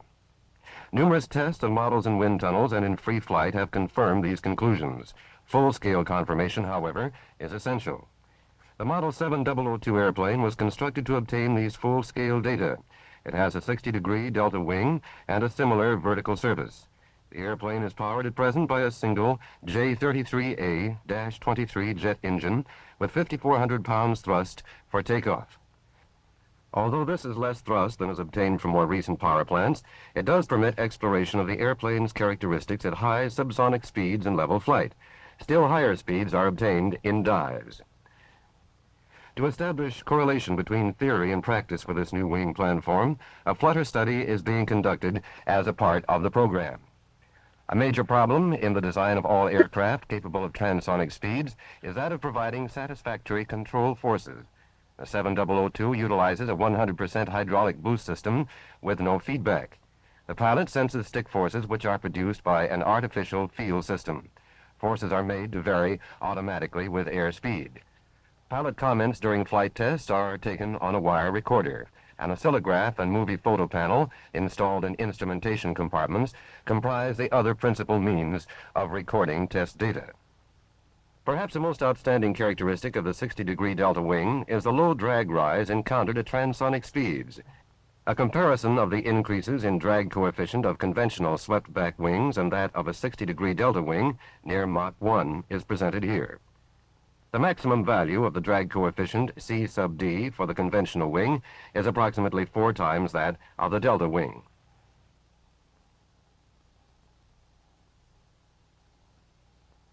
Even more significant is a comparison of thrust requirements in the transonic and supersonic speed ranges. It will be noticed that the difference in speed between the 35-degree swept wing and the 60-degree delta wing is small at the lower values of thrust. However, at the higher thrust, representative of future power plants, the advantage of the delta wing becomes very impressive.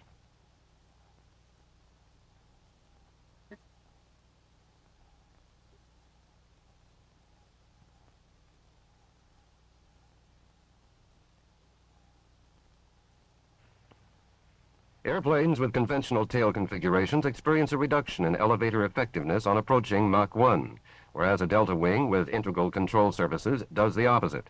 This means that the maneuverability of delta wing aircraft will not be objectionably diminished at transonic and supersonic speeds.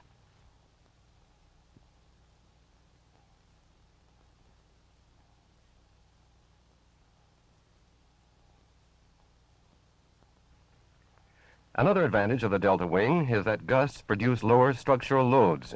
Presented here in graphical form are comparisons of the effects of negative and positive gusts of two intensities. Flight at supersonic speeds with the best turbojet power plants now being developed is practical only when wing thickness ratios are 5% or less. At 5% thickness, the wing weight per square foot of a delta wing is less than half that of a conventional wing with sweep back.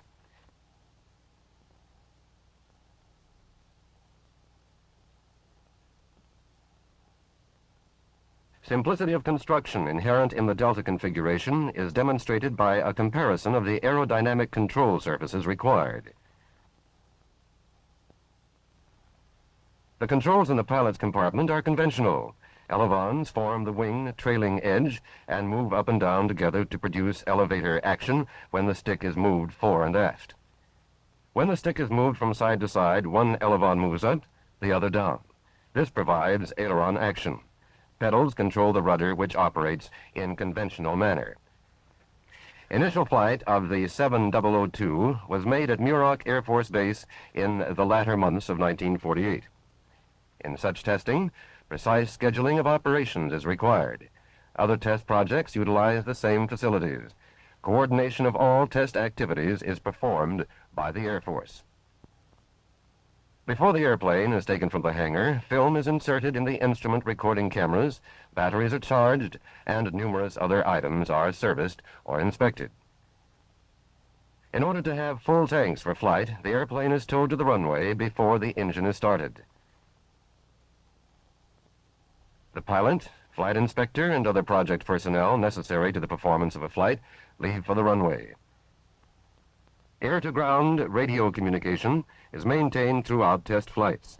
A radio truck receives and transmits pertinent information to observers spaced along the runway. Wind velocity and direction are measured immediately before takeoff. Prior to the first extended flight, a number of high-speed taxi runs and straightaway flights just off the runway were made to provide data for adjustment of the control sensitivity.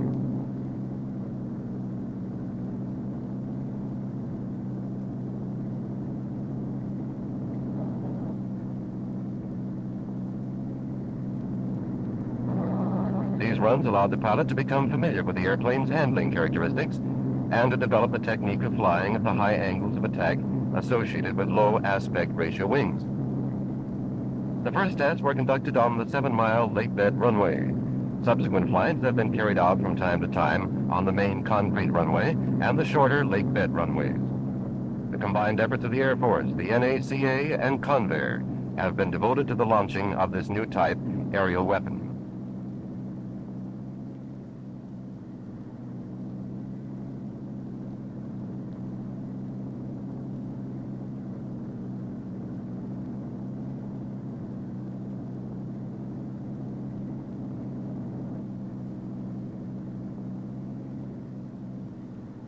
The first takeoff is uneventful.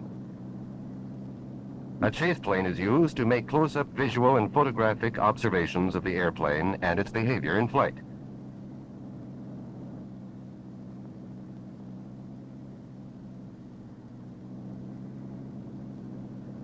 The two pilots maintain contact by radio.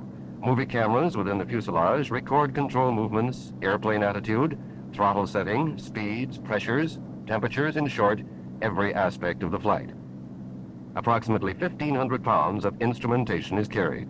This represents more than 10% of the airplane's gross weight. The gross weight at takeoff is about 13,500 pounds. The fuel burned in a 30-minute flight reduces the weight to 12,000 pounds for landing. Completion of the first flight marks the beginning of a period of adjustment, calibration, and research testing. Records must be removed, reproduced, and studied before another flight. The study, planning, and preparation of instrumentation for each flight takes much more time than the operations connected with flying. Limited tests to date show lower drag and higher performance than predicted. Difficulties encountered up to the present time all appear to have reasonable solutions. No problem has yet arisen which compromises the basic advantages of the delta wing configuration. This airplane is the one design now flying in which a pilot can operate transonically with no undesirable aerodynamic disturbances.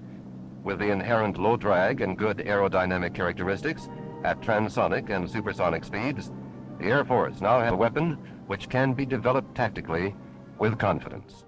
Throughout the 1950s, major aircraft manufacturers in the United States were eagerly exploring the potential of vertical takeoff and landing (VTOL) technology across various military applications.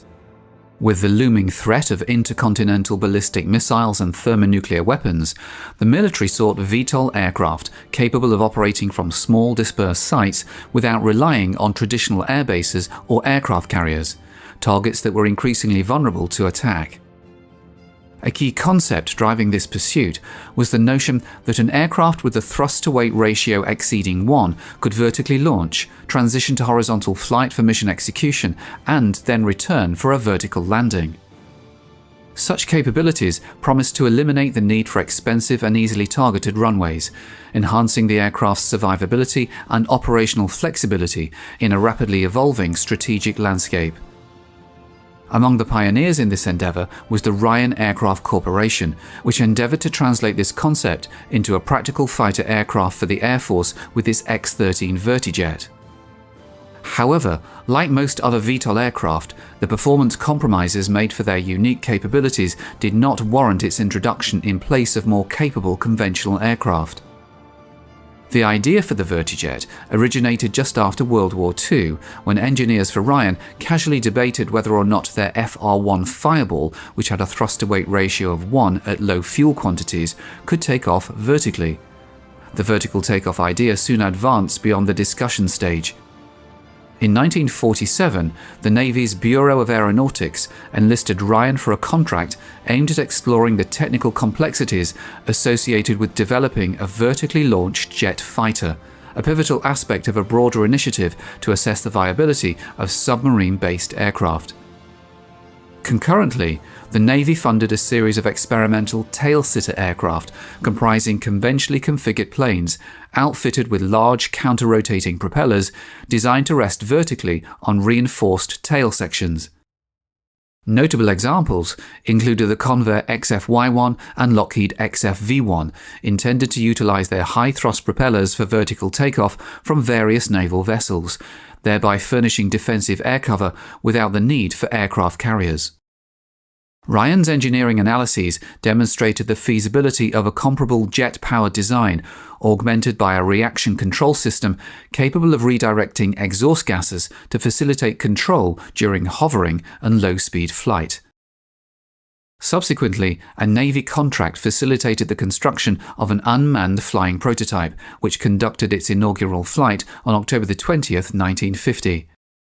This peculiar contraption, affectionately dubbed the Beast in the Backyard, was propelled by an Allison J-33 turbine and employed a ball-mounted nozzle to provide reaction control while hovering. Ryan engineers converted a B-47 fuel tank into a cockpit to allow test pilot Peter Girard to evaluate the testbed's suitability as a manned research aircraft, which sat on its tail to take off vertically.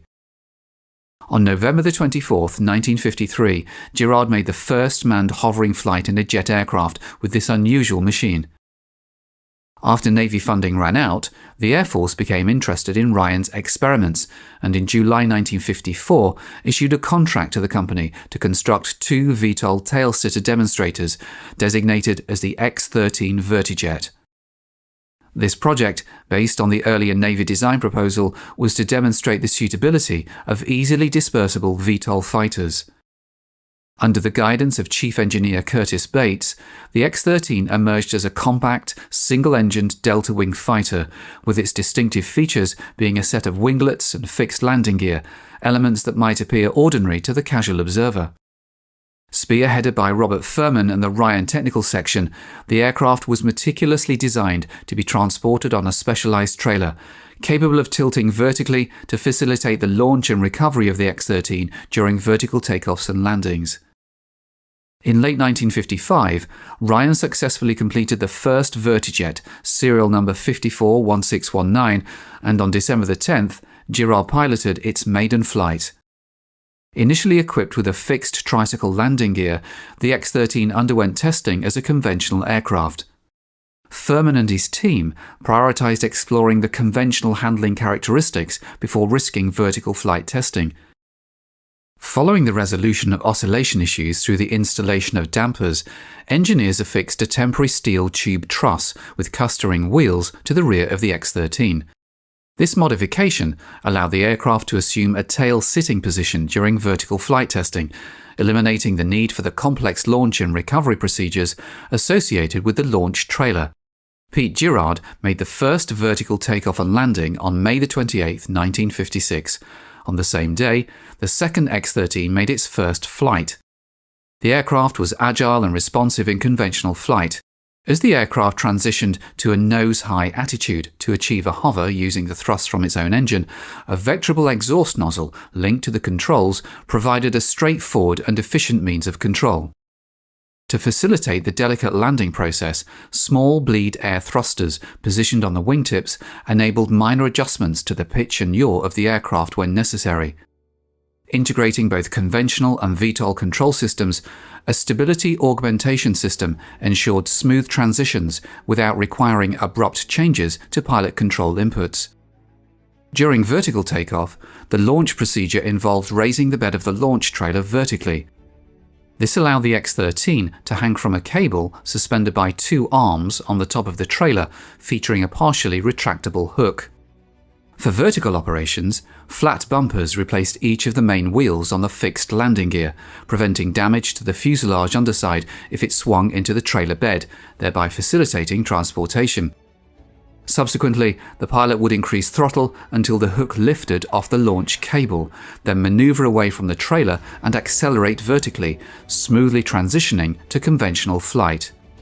However, vertical landings posed greater challenges and were perhaps the most impractical aspect of the vertijet concept. Its primary drawback, akin to earlier tail-sitters, lay in the obstruction of the pilot's vision by the airframe, making it exceedingly difficult to accurately gauge the distance to the ground without external assistance. Although the pilot's seat pivoted 45 degrees towards vertical during landing, the pilot still had to approach the recovery trailer blind, with the underside of the fuselage facing the surface of the trailer. Constant radio communication with a ground observer was essential to talk the X-13 into position during the cumbersome process. A 6-meter, 20-foot long folding pole with marked gradations attached to the top of the recovery trailer gave the pilot a clear indication of the distance remaining before he contacted the trailer. Once in position, the pilot gradually reduced the throttle until the nose hook caught the recovery cable. On May 28, 1956, the X-13 executed its inaugural vertical hovering flight, initiating a series of summer tests where Girard and fellow test pilot Lou Everett practiced cable catching techniques using a 1-inch thick rope strung between two towers. To safeguard against potential damage during docking maneuvers with the trailer, Ryan engineers equipped the X-13 with a replaceable wooden nose. On November 28th, Girard accomplished the first ever transition from horizontal to vertical flight and vice versa in the X-13. Then on April 11th, 1957, he launched from the trailer, seamlessly transitioning to conventional flight, and executed a vertical landing, successfully fulfilling the X-13's mission profile. Illustrating the concept of dispersed operating sites, the second X-13 captivated over 3,000 military officers and journalists with an impressive display at the Pentagon on July 30th, 1957. However, competing programs diverted funds away from the project, leading to the X-13's final flight on September 30th, 1957. Despite later programs like the XV-6 Kestrel and the AV-8 Harrier achieving operational success, the X-13 provided an effective solution to the challenges of developing a VTOL fighter within the technological constraints of its era. The Vertijet successfully completed all designated tasks and undoubtedly excelled as an experimental demonstration aircraft, despite the inherent impracticality of the operational concept. Ironically, by the close of the 20th century, the thrust vectoring system, originally pioneered on the X-13, would evolve into an indispensable component of advanced combat aircraft. In 1960, Ryan generously donated the first X-13 along with its launch trailer to the Smithsonian Institution.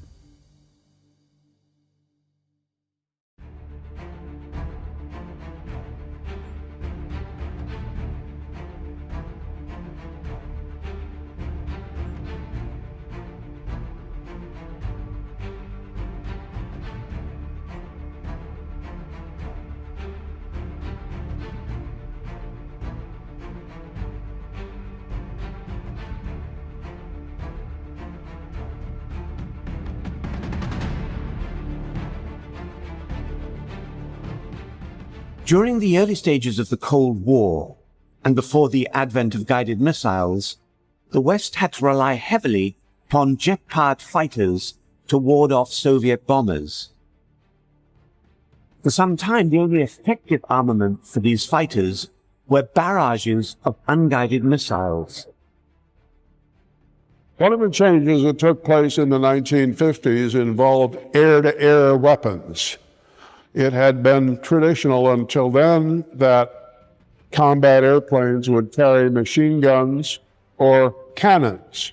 And everyone knew and everyone said that fighters need guns, except when they didn't say that. And they didn't say that when they were talking about defending the United States against bomber attack. They designed several types of interceptors that used partly or entirely unguided air-to-air rocket projectiles. At first, each interceptor would just have one opportunity to fire in a gunshot approach with a weapon from a bygone war. The B-29 was more expensive to develop than the atom bomb. It was so complex to build that some manufacturers are said to have taken on other projects just to avoid being selected to assemble this most advanced flying machine. Even Boeing didn't really want the task of building their own creation. In the end, the Army Air Force took over much of the management, although Boeing, Bell, and Martin still had to deliver. The B-29 was cloaked in secrecy throughout its early development. Occasionally details were released, but this was really disinformation to confuse the enemy, who by 1944 had seen enough of the superfortress to fear its destructive capability. In one such subterfuge, a single B-29 was landed near London to convince the German High Command that many other B-29s were to follow. The result was that Germany took extensive precautions to counter the superfortress, although none were necessary as the United States never planned to attack Germany with B-29s. The war against the Japanese Empire was a very different matter. Japan was the target that the superfortress was conceived and built to attack. Rushed into service, many early B-29s flew over Japan with technical problems, particularly with engines overheating. One safe haven for a damaged and struggling superfortress was the Soviet port of Vladivostok. At this time, Russia was not a combatant with Japan. In fact, it was technically a neutral power that could not give support to either the United States or Japan. At least 3 B-29s were forced to land in Vladivostok. They were promptly seized, repaired, and flown to Moscow. Just before the Japanese surrendered, Russia declared war on Japan, which made them a US ally in the Pacific. But Russia still refused to return the 3 B-29s. American wisdom was that a superfortress would be technically too sophisticated for Soviet engineers to replicate. And that view prevailed for several years, even as the Soviet relationship deteriorated from ally to enemy. However, in 1947, at Moscow's annual Aviation Day parade, 3 B-29s appeared overhead. At first, Western observers assumed they were American, but opinion quickly changed when a 4th identical aircraft appeared. Soviet engineers had obviously developed a clone.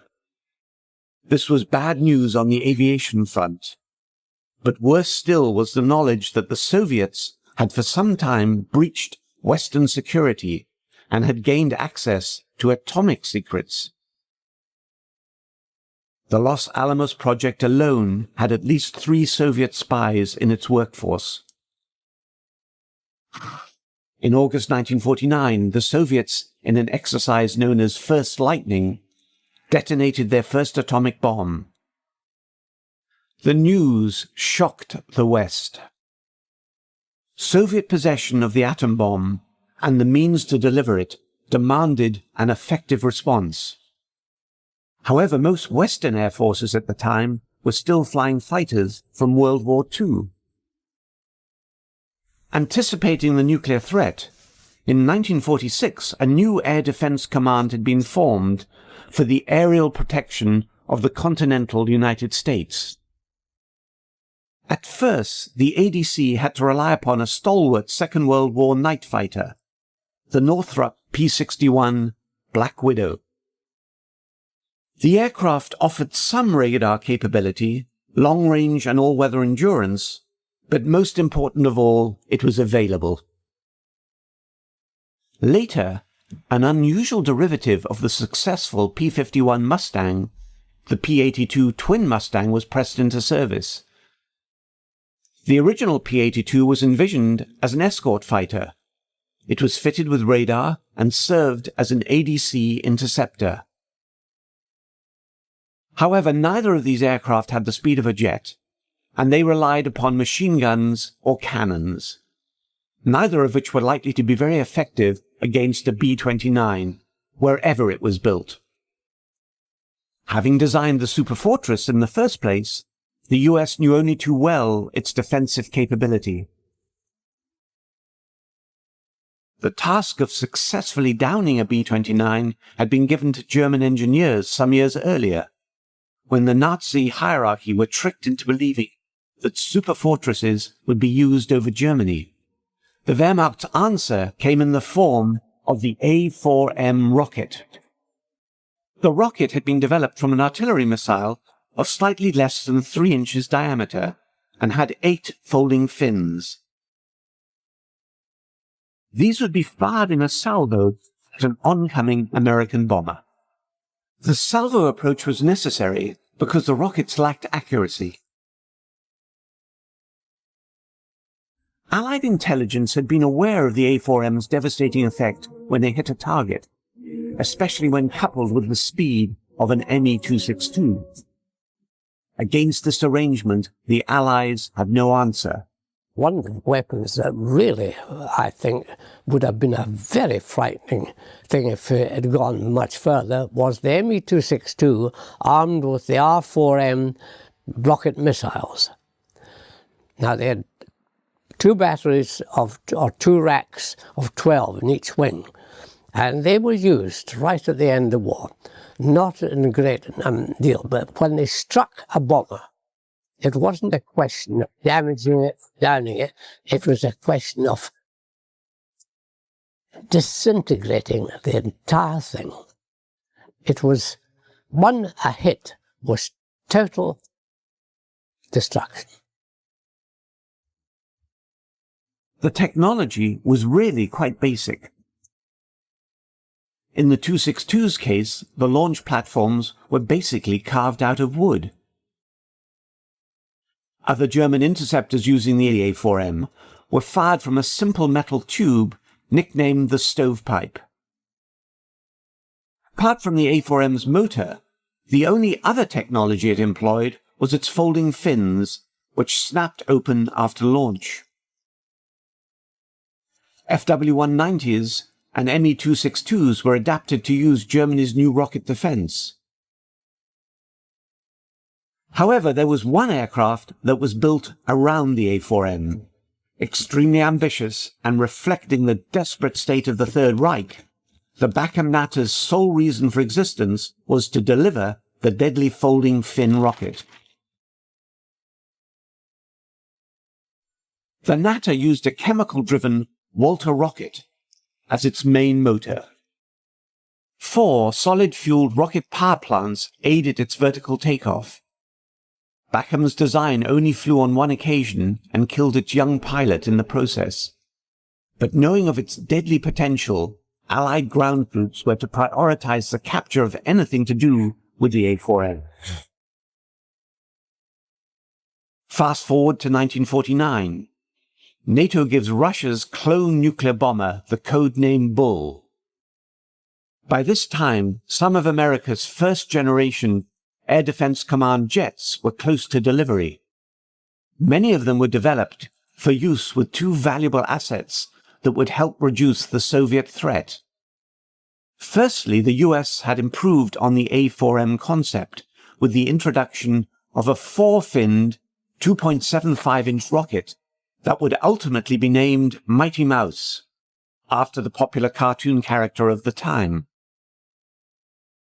Quite a few of the aircraft projects in the 1950s did away with the gun. It was thought the gun, and in other words, close-in fighting was no longer required. It would be air-to-air missiles.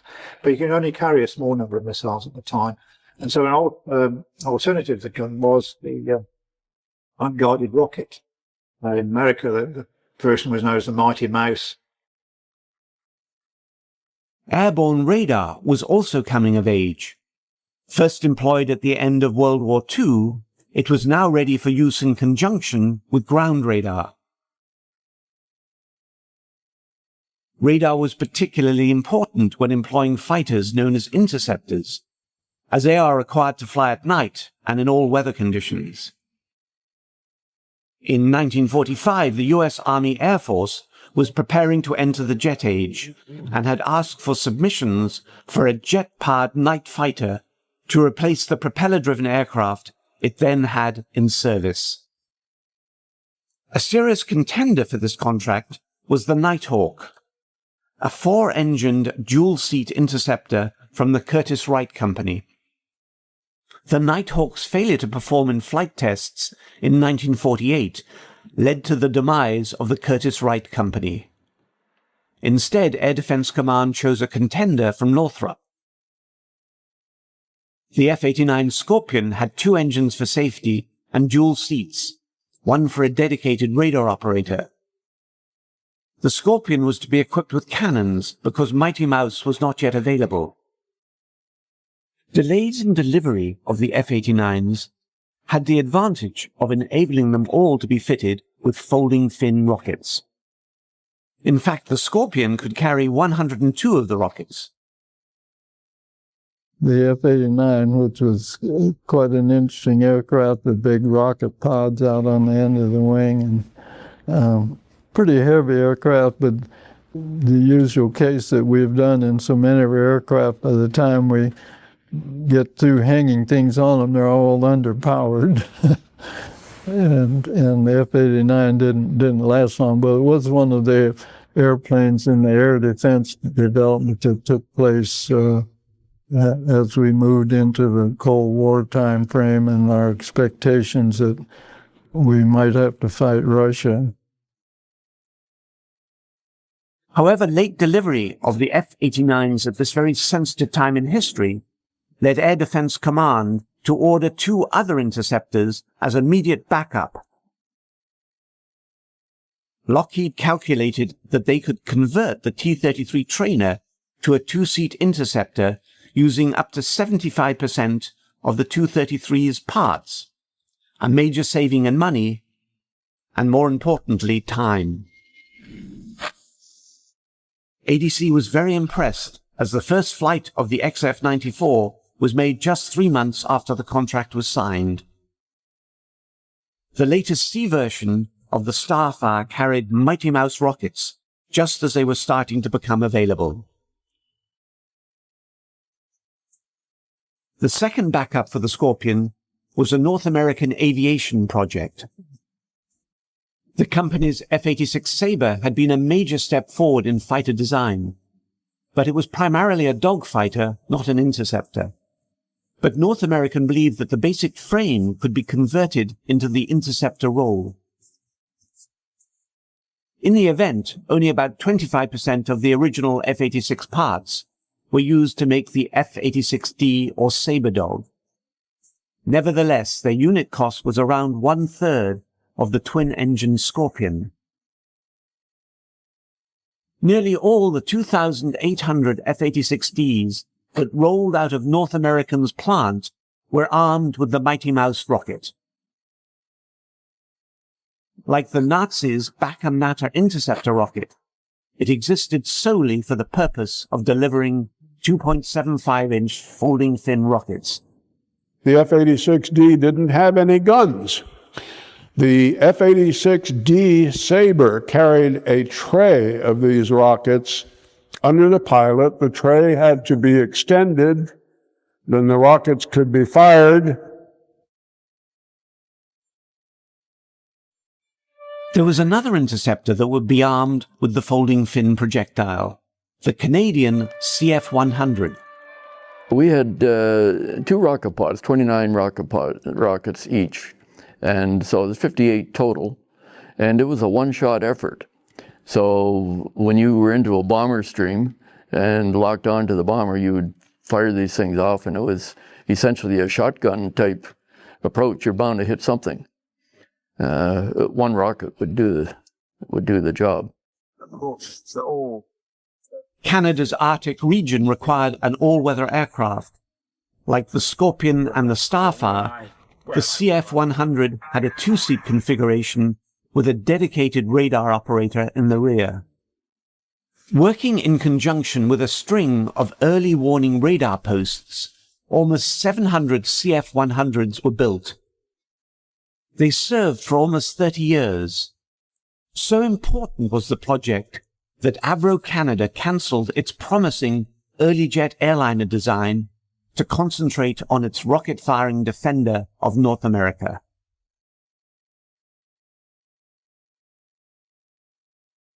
Eventually, Mighty Mouse rockets were superseded by supersonic surface-to-air missiles like the Boeing Mach. Army Nike shorter-range anti-aircraft missiles took over much of the air defense role in the mid to late 50s. Air Defense Command did retain the use of some Mighty Mouse rockets on its new generation interceptor, the F-102 Dagger, but only as support for the Falcon-guided missile, which was the Dagger's primary weapon.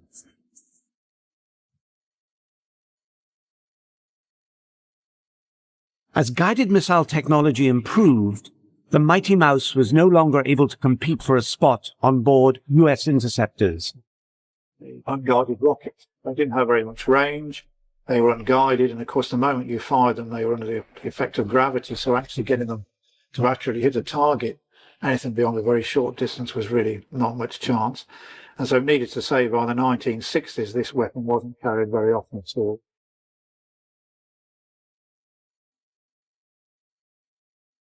During the Vietnam War, the 2.75-inch rocket was paired with armed helicopters, and it was reborn as a ground attack weapon. Literally millions of Mighty Mouse rockets were launched against North Vietnamese targets from a wide range of US rotary and fixed-wing aircraft.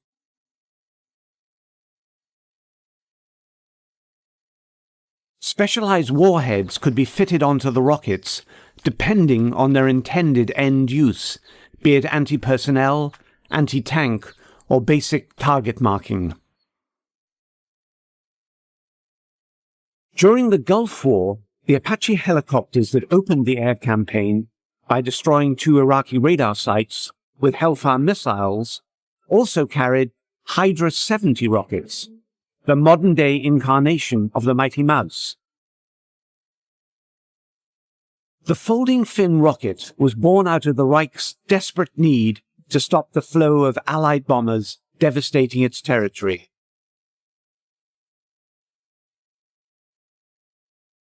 When faced with the possibility of nuclear annihilation by Soviet bombers, the US grabbed onto this German weapon and adapted it into their own Mighty Mouse.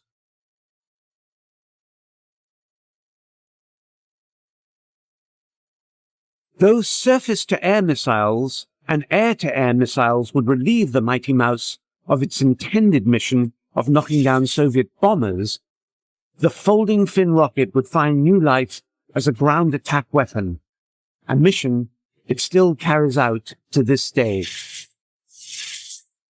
In 1938, Luftwaffe Chief Hermann Göring declares, "I completely lack the bombers capable of round-trip flights to New York with a 5-ton bomb load.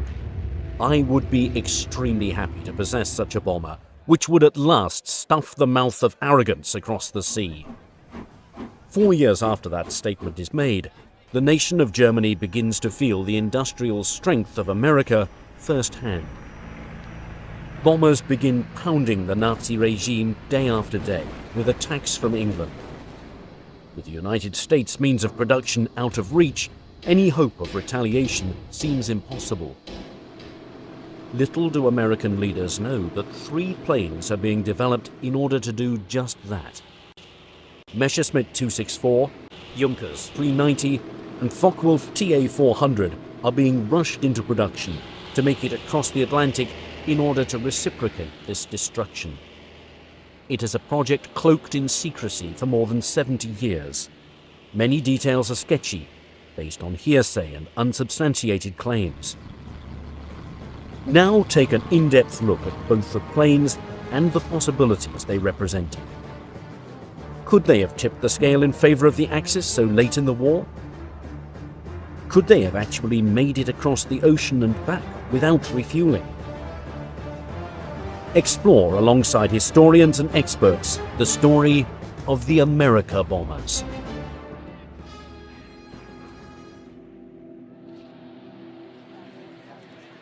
On December the 11th, 1941, Hitler declares war against the United States of America. Ever since the Second World War has begun, the two nations have been battling it out unofficially in the Atlantic Ocean. Hitler probably declares war on the United States because there's already an undeclared war going on against the United States of America. In the North Atlantic, with U.S. destroyers, U-boats, so he may think it's simply inevitable. But whether he thinks it's inevitable or not, it probably wasn't, and it's a terrible mistake on his part. We came in the war because of the Japanese, because of Hitler's stupid agreement with the Japanese. And he lived up to his agreement, but it really did cost him the war. You know, if he'd never made the alliance with Japan, you know, we might be doing this interview in German. Before Pearl Harbor, America supplies the Allies with war materials, causing its ships and German U-boats to clash as a result. It is quite clear that the United States had broken their neutrality at least 6 months before Pearl Harbor by assisting the British in getting the convoys from the United States to Britain safely and without being attacked by German submarines. So there was actually this warlike activity already in existence between American destroyers and German submarines without there being a public state of war. Just prior to Pearl Harbor, there are a series of incidents in the North Atlantic. 3 destroyers are involved in altercations with German U-boats. The Greer, the Kearney, and the Reuben James. And there's an escalation with each one. And with the Kearney, it's merely an exchange of fire. There's a torpedo fired at the Greer after a U.S. plane takes a shot at the submarine. With the Kearney, the ship is actually hit with a loss of U.S. life.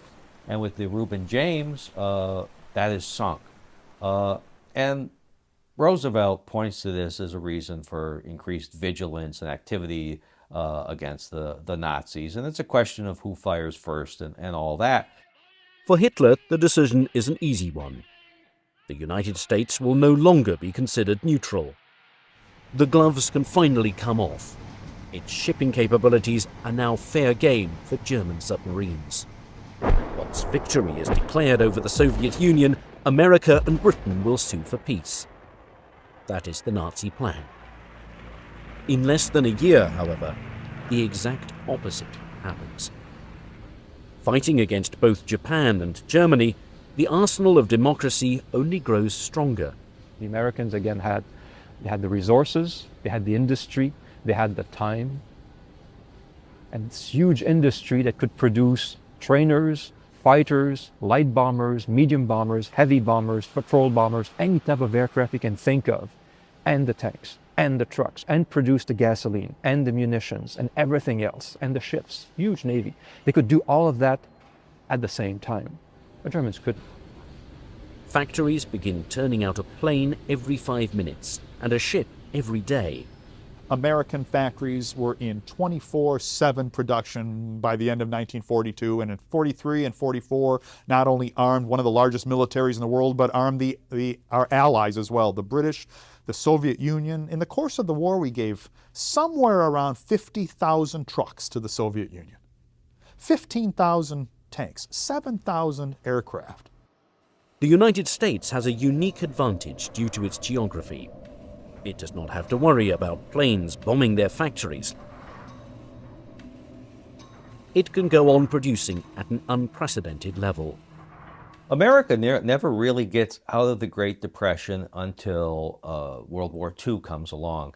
The unemployment figures were as high as 17% in the late 1930s, and they really don't start to drop until America becomes the arsenal of democracy, supplying Britain and the Allies and shipping literally billions of dollars overseas. The Lend-Lease program ultimately is $50 billion by itself, which in the dollars of today is about $800 billion, a tremendous stimulus package for the American economy. They were delivering huge numbers of aircraft and tanks, and vehicles, trucks, etc. to the British and the Canadians and the Australians, etc. So they were a major producer of weapons for the Allies. And having two oceans protecting its civilian population, the American people are confident that they're providing materials that will shift the balance of power away from the Axis. Economists say the natural resources of the United Nations are greater, but the capacity of the Axis to turn what resources they have into weapons of war is tremendous. They have the mighty Krupp munitions works. We have Birmingham. They have Skoda. We have Delaware. They have factories like this in occupied France. England has Vickers. They seized the steel mills of Luxembourg. We have Pittsburgh. They have great factories to turn out Heinkels, Messerschmitts, Dorniers. We turn out flying fortresses, P-38s, P-40s, Aerocobras, Tomahawks, many others. Romanian oil drives their planes and tanks. Oil from the fields of Oklahoma, Texas, and California will drive our planes and tanks. For German leaders, the United States poses a serious dilemma. With more than 5,000 miles separating the two countries, no existing German aircraft can even come close to reaching America's east coast. In early 1942, the only strategy available to Nazi war planners is unrestricted submarine warfare. One of the most successful weapons that the Nazis had was the U-boat fleet, the U-boat service, the Kriegsmarine, which is essentially, by the end of the war, a U-boat navy. They were in 1942. They were wildly successful. It looked like they were going to just win the war just by sinking everything in the Atlantic. A plan known as Operation Drumbeat begins with U-boats torpedoing America's shores, sinking millions of tons of shipping. Well, the Americans, of course, were very much surprised by the immediate reaction of, or action, not reaction, by German submarines after the war has been declared by Germany. Germany at that particular time sent a group of submarines over to the American coast, and America was totally unprepared for that kind of assault. And the German submarines over there found absolutely no opposition whatsoever, and it was partly a Turkish shoot for them. The ships were illuminated; they were not in convoys. The cities were not blacked out, so it was partly for them almost a peacetime-like exercise they did, and of course they were very, very successful in doing so, and put America into a state of shock from which it took them many, many months to recover. Operation Drumbeat, or Paukenschlag in the original German, was the first U-boat offensive against the east coast of the United States. And to say that it was a happy time for the U-boats and their crews is understating the case considerably. And in fact, many of them did look back on it as those who survived the war look back on 1942 as just kind of a happy hunting time. It takes all modern nations some time to gear up into a war posture, and it might take democracies longer than dictatorships, and it might take our fractious and argumentative democracy in America even longer than some. And certainly the Japanese bombed Pearl Harbor in December of 1941, and we were at war a couple of days later, but it's not to say we took it with the seriousness that it deserved. And something as simple as blacking out cities on the East Coast was policies and procedures would have to be drawn up. It's not simply a case of everyone in New York turning out their lights at the same time. Now, with illuminated cities along the East Coast, every single American transport which sailed from harbor was nicely silhouetted against a bright background of lights. And U-boat and submarine commanders just could not have had a juicier or more lucrative target. And these experienced crews took advantage of it, sinking somewhere around 2 million tons of shipping in 1942. Caught off guard, it takes time for American war planners to augment their strategy in dealing with this submarine menace. Through the use of a convoy system, as well as ordering mandatory blackouts, Operation Drumbeat fades away. The turning point can be placed at early 1943 in May, I think, when we lost about 40 boats in 1 month or something like that. By 1943, materials and supplies begin reaching Britain with little interruption.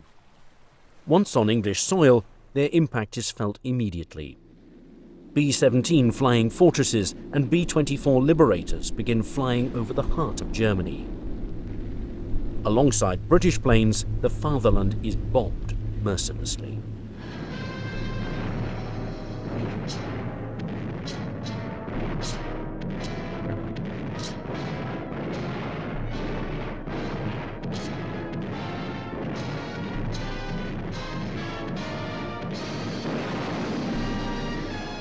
The offensive continues in greater and greater strength. Well, certainly German industries took a pounding. German civilians took a pounding. Winston Churchill probably put it best when he once said that the air effort was dehousing the German people, destroying their living quarters one building at a time. Cities are turned into rubble. And with Soviet victories on the Eastern Front, the Allied powers begin closing in on the Axis. Hitler, seeing the destruction firsthand, is outraged at these bombings. However, with his U-boats neutralized and the United States out of reach, there's little Nazi generals can do to fight back against the American war machine. What is needed is a wonder weapon to enact revenge. Beginning as early as the interwar period, German war planners study a hypothetical attack on the United States. Dornberger, assisted by Werner von Braun, had been thinking about some kind of a rocket-propelled weapon that could attack the United States as far back as 1937. There was a weapon that they were designing called variously either the New York bomb or the American rocket. It had an interesting intent. They would take a massive booster rocket, put a V2 at the top of it, fire it off, and the V2 would eventually attain speeds of 6,000 miles an hour, which meant that it could cross the Atlantic in something like 40 minutes. It could strike New York, it could strike Washington, it could strike Boston. Of course, you can never laugh these things off because Germans were so innovative that sometimes they achieved things which to many minds were quite impossible. The Germans were never able to launch any sort of attack on the continental United States. That's not to say they didn't talk about it, they didn't plan on doing it, and they didn't drop various schemes for doing it, some relatively realistic and some much more fanciful. Many concepts are examined, and many are rejected due to their technological limitations. There was the notion, for example, of launching a V1, the so-called buzz bomb, in some ways the distant ancestor of our modern cruise missile, of launching a V1 from a ramp on the deck of a U-boat that had surfaced off of the American coast. Now, of course, the problem of getting a German U-boat to the American coast with a large ramp and a buzz bomb on top of it was never really dealt with. Some of these ideas even border on the realm of a science fiction novel. Likewise, there was a plan for towing a V2. Now, the V2 being the not-so-distant ancestor of the post-World War II intercontinental ballistic missile, of taking a V2, encasing it in its own missile launcher, and then putting it into position on the back of a U-boat. The launcher would swing into a vertical position, that is a launch position, and thus then launch the weapon against an American city, presumably New York, and presumably Manhattan. Now, the problems with such a plan, of course, include getting, once again, that V-2 over the Atlantic Ocean, crawling with U.S. naval vessels of various shapes and sizes, not to mention our own submarine fleet, and doing so while trailing an extremely heavy and extremely obvious 118-foot-long canister without being detected. The most realistic and achievable weapon is a long-range bomber. In 1939, things in Europe were not going too well, and war clouds were beginning to erupt. It was then that Hitler realized, and some of the hierarchy in the Luftwaffe realized, that they may need something that could fly a little bit further than what they originally conceived. So they put out a specification to try and get a bomber that might reach the United States. Attacking the American East Coast with raids the same way the B-17 is attacking the fatherland. The Germans were very intent on finding some way that they could strike the United States by air. Besides having worked on rocketry, they were also developing a bomber. So the Germans realized that at one point, if you wanted to stop or at least put a brake on the production effort in the US, you would have to put some threat over their heads. The only way to do that would be to bomb them. Unfortunately for the Nazis, it's a goal that's difficult at best. For a plan like this to work, it must reach America and back without refueling. The problem that the Germans faced in building a long-range bomber is long-range. It had to go across the Atlantic, bomb New York City, maybe a little slack time there in case they ran into some fighters or something, and then it had to turn around nonstop without landing and fly back to Norway or the west coast of France, which this is a long trip, and nobody does this today. Your 747 doesn't do this today. They'll land in Europe or in England and refuel and check the plane out.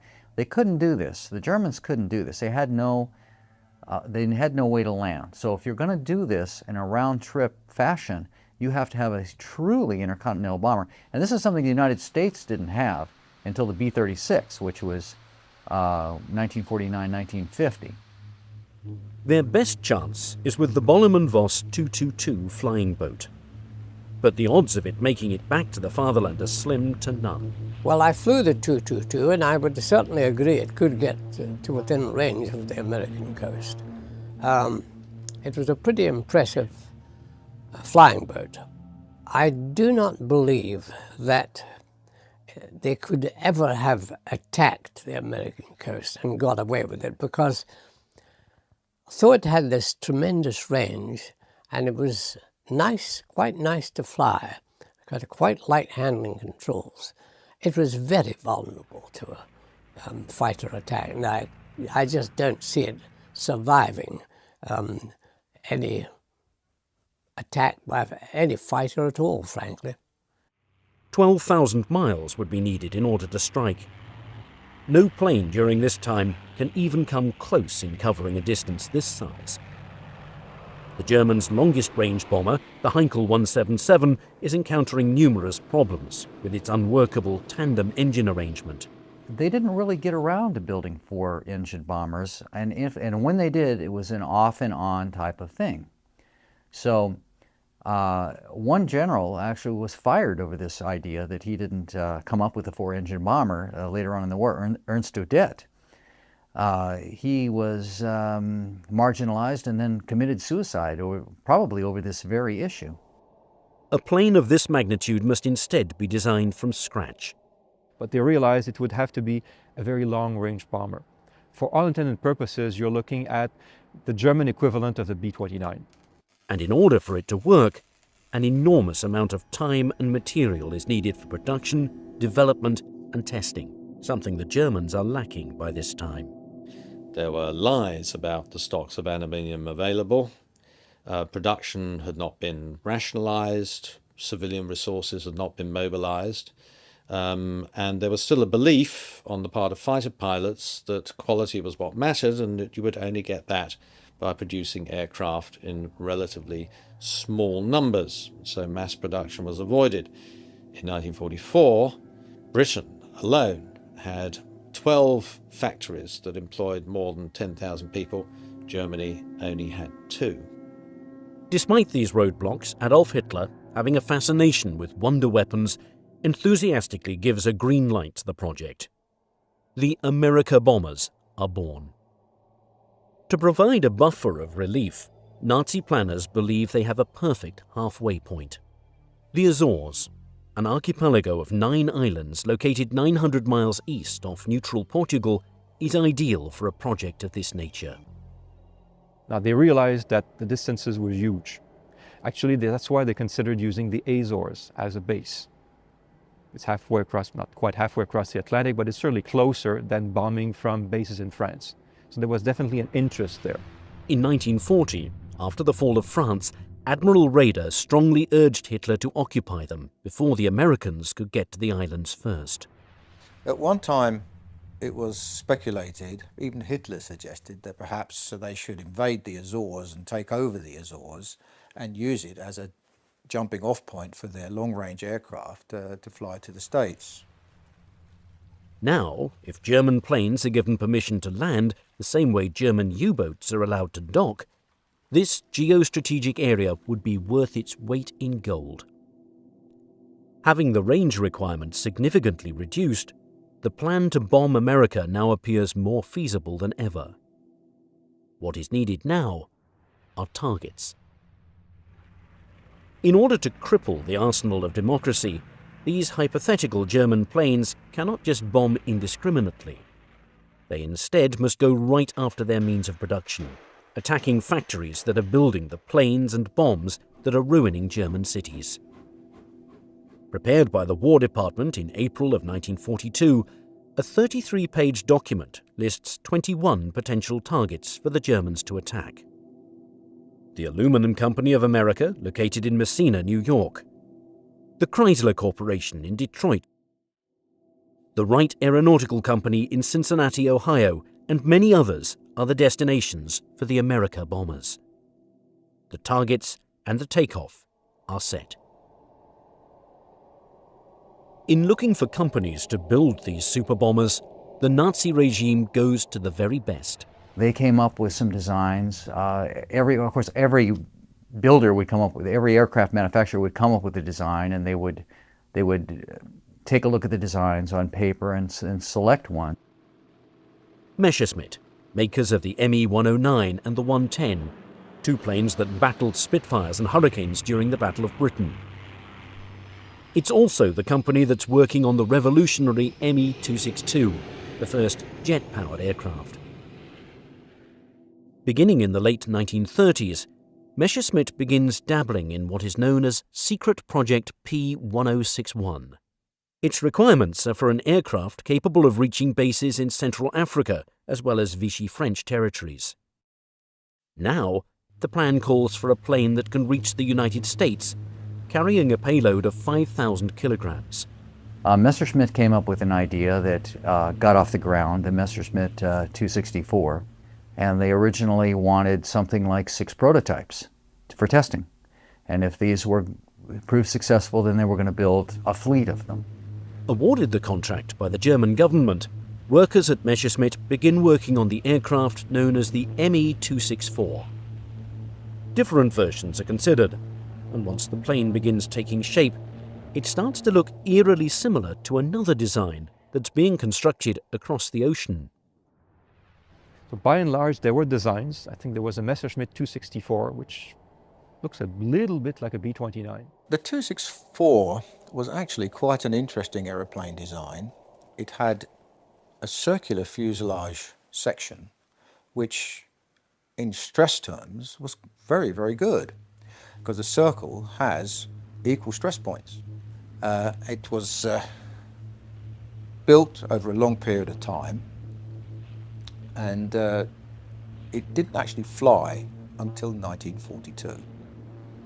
Originally designed with 4 BMW 801G engines, German officials hope that a 6-engine version will be in the skies as early as the fall of 1943. However, designers are noticing that the first prototype of the aircraft has a very high wing load. This is resulting in a loss of maneuverability, an unimpressive climb rate, and in-flight instability. 2 more prototypes are to be tested, one with armaments and one that is to be fully completed. However, with the aircraft being years away from flying, alternative designs and designers are sought out. Junkers, makers of the Stuka dive bomber and the Ju-52 transport plane, present their vision of a transoceanic aircraft capable of bombing Uncle Sam. The company is highly favoured amongst top Luftwaffe officials when it's taken over by the government in 1935, following the death of its founder, Hugo Junkers. Having overseen the company's nationalisation personally, Field Marshal Erhard Milch leans towards the alternative. One of their planes already on the books is the Ju-290. The 290 had the advantage of having a roll-on, roll-off capacity for equipment because it had a rear door that could be dropped. And that was the big advantage. You didn't need to have trucks to load it and unload it. You could actually drive on and drive off. And that was the major advantage of the 290. The train of thought now is to just enlarge this aircraft for bombing America. The result is the Ju-390, a plane with 6 1700 horsepower engines, a wingspan of 181 feet, and a fuselage that is even longer than the American B-29.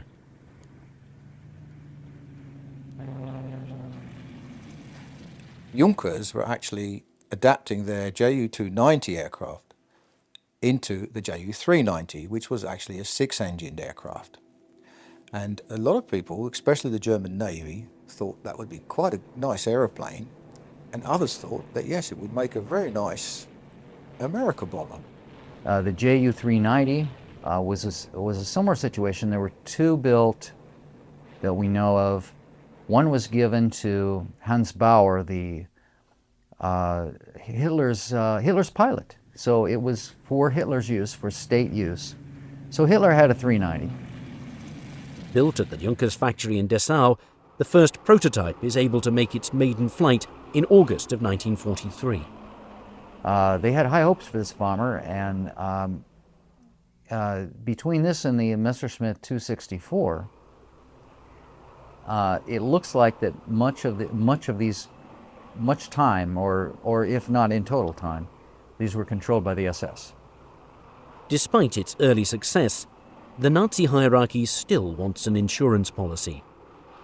On August the 11th, 1938, the nation of Germany makes history when a Focke-Wulf Condor arrives in New York City after a rigorous 24-hour flight across the Atlantic. There was still this belief in the USA that they were very safe, and isolationism was still very, very rife there, and that any kind of invasion from abroad would have been almost impossible. However, in 1938 an event occurred which changed all that. This was that on the 10th of August 1938, a Focke-Wulf 200 took off from Berlin-Staaken and flew right across the Atlantic and landed at Floyd Bennett Field in New York after a 24-hour, 59-minute flight, non-stop. This put the wind up senior military people who suddenly realised that they weren't quite as safe as they thought. Having proved itself capable of flying long distances, the aircraft goes to work during the war, providing reconnaissance for U-boat operations. The Focke-Wulf 200, it was of course the civil Condor at one stage, and then it was militarized to become the Courier. And in fact, as the Courier, it was very successful as a reconnaissance aircraft over the Atlantic. It was very heavily armed, and it had a wide range, and where it did the damage was it could operate beyond fighter range from England or from Britain. Now, the plan is to evolve the Condor the same way that the 290 is being evolved.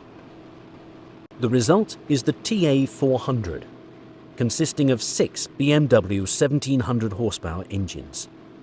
Just to keep this monster up in the air, an unprecedented 32 fuel tanks, capable of carrying 7,000 gallons of gasoline, are put on board the aircraft. Possessing a pressurized cockpit, 2 remote-controlled turrets, 20mm cannons, and a payload of 22,000 pounds. The third of the America bombers appears to be the deadliest. As Germany struggles to find a way to attack the United States, many options are looked at. Submarines, space rockets, and espionage are appealing, but the most realistic strategy by 1942 is a long-range bomber. 3 companies, Messerschmitt Junkers and Focke-Wulf, all bring their designs to the table and begin working on planes that can render a decisive blow against America. Russia did not actually capitulate. And in the winter of 1941, it actually launched a counterattack in front of Moscow. And there began a phase of the war which was to last more or less till its end. It was a war of attrition, a war eventually to be on 2 fronts, precisely the war that Germans always knew they couldn't win. By 1944, the tide has turned in favour of the Allies. Beginning in 1943, the American Air Force and the RAF, the British Air Force, were mounting 1,000-plane raids against Germany. By 1944, these raids were creating havoc in Germany. 3 raids against the city of Hamburg resulted in something like 50,000 German dead. The cities in Germany were being destroyed, leveled at the rate of something like 2 a month. While the principles of war remained unchanged, the use of new weapons revised the concept of war. This time, Germany was faced with a weapon that leaped over battle lines and frontiers and smashed at the ultimate enemy, the German worker, who equipped and fed the German soldier. This time, the enemy nation was physically destroyed before its defending army was defeated. But as the Allies came to rely increasingly on a strategy of strategic air power as a way of bringing Germany low, the need became pressing for some sort of escort fighter, and of course that need was met in the P-51. The P-38 was available at first, then the P-47. Neither had the range to be able to escort the bombers all the way from England to Germany and back. The P-51 was the first that could do that. So now you had bombers flying raids all the way into the heart of Germany, even as far as Berlin, being able to have a very effective fighter escort the whole way there and back. In England, Operation Overlord, the invasion of France, is being planned by both British and American generals for later that year. At D-Day, in the final planning, the head of Allied Tactical Aviation was asked, well, what are we going to do about the German fighters? He said there aren't going to be any German fighters so far. And he was essentially right, because they'd been wiped out by then. So, I mean, you know, it had a huge effect, I think, on the whole course of the war, of being able to bring the fight directly to the German tactical aviation forces. For a Germany in its last throes, they begin turning to the secret weapons they have invested so much time and money into as the saviors that can strike a knockout blow. The Holy Grail was a weapon of mass destruction. And they had gone the road of the nuclear, hoping to get the nuclear bomb. They had gone the road of the V1 and the V2. But they were always, as I say, searching for that Holy Grail. August of 1944, Hitler and Mussolini met in Germany. Mussolini took a train to Germany, and they had a little heart-to-heart talk. Mussolini said to Hitler look, I've been deposed once, I've been reinstalled in northern Germany or northern Italy. The Allies are in Italy. The Allies are closing in. The Russians are closing in from the east. It's August of 1944, and what guarantee do I have if I still throw in my cards with you, Adolf Hitler, that you can actually pull this war out? Because it's not looking good now. And Hitler said to Mussolini in so many words, I have some wonder weapons coming. In Peenemünde, the Luftwaffe is working overtime, getting the V-1 flying bomb ready to launch. And if this device fails, the revolutionary V-2 rocket is going to strike the fear of God into the Allies, being the predecessor of today's intercontinental ballistic missile. The V-1 and the V-2 were extremely important in terms of later weapons development. The V-2, of course, a single glance at it will make clear that it is the ancestor of the later ICBM, the Intercontinental Ballistic Missile. But perhaps even more than that for most Americans, it is clearly the ancestor of our NASA effort to reach space. The target for both these weapons is London, where no one will be spared.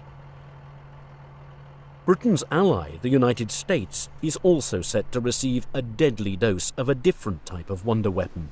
The Americans were using Great Britain as an aircraft carrier to bomb Germany. Bombing England or bombing London alone, the British may have said no more, but there's no guarantee that the Americans were even going to let them do that at this point. They were so intent upon crushing Germany, and they had the Russians moving in from the east. So for a lot of political reasons, you have to stop this at the source. So the Germans were interested in bombing New York City, number 1, Moscow, number 2, and London, number 3.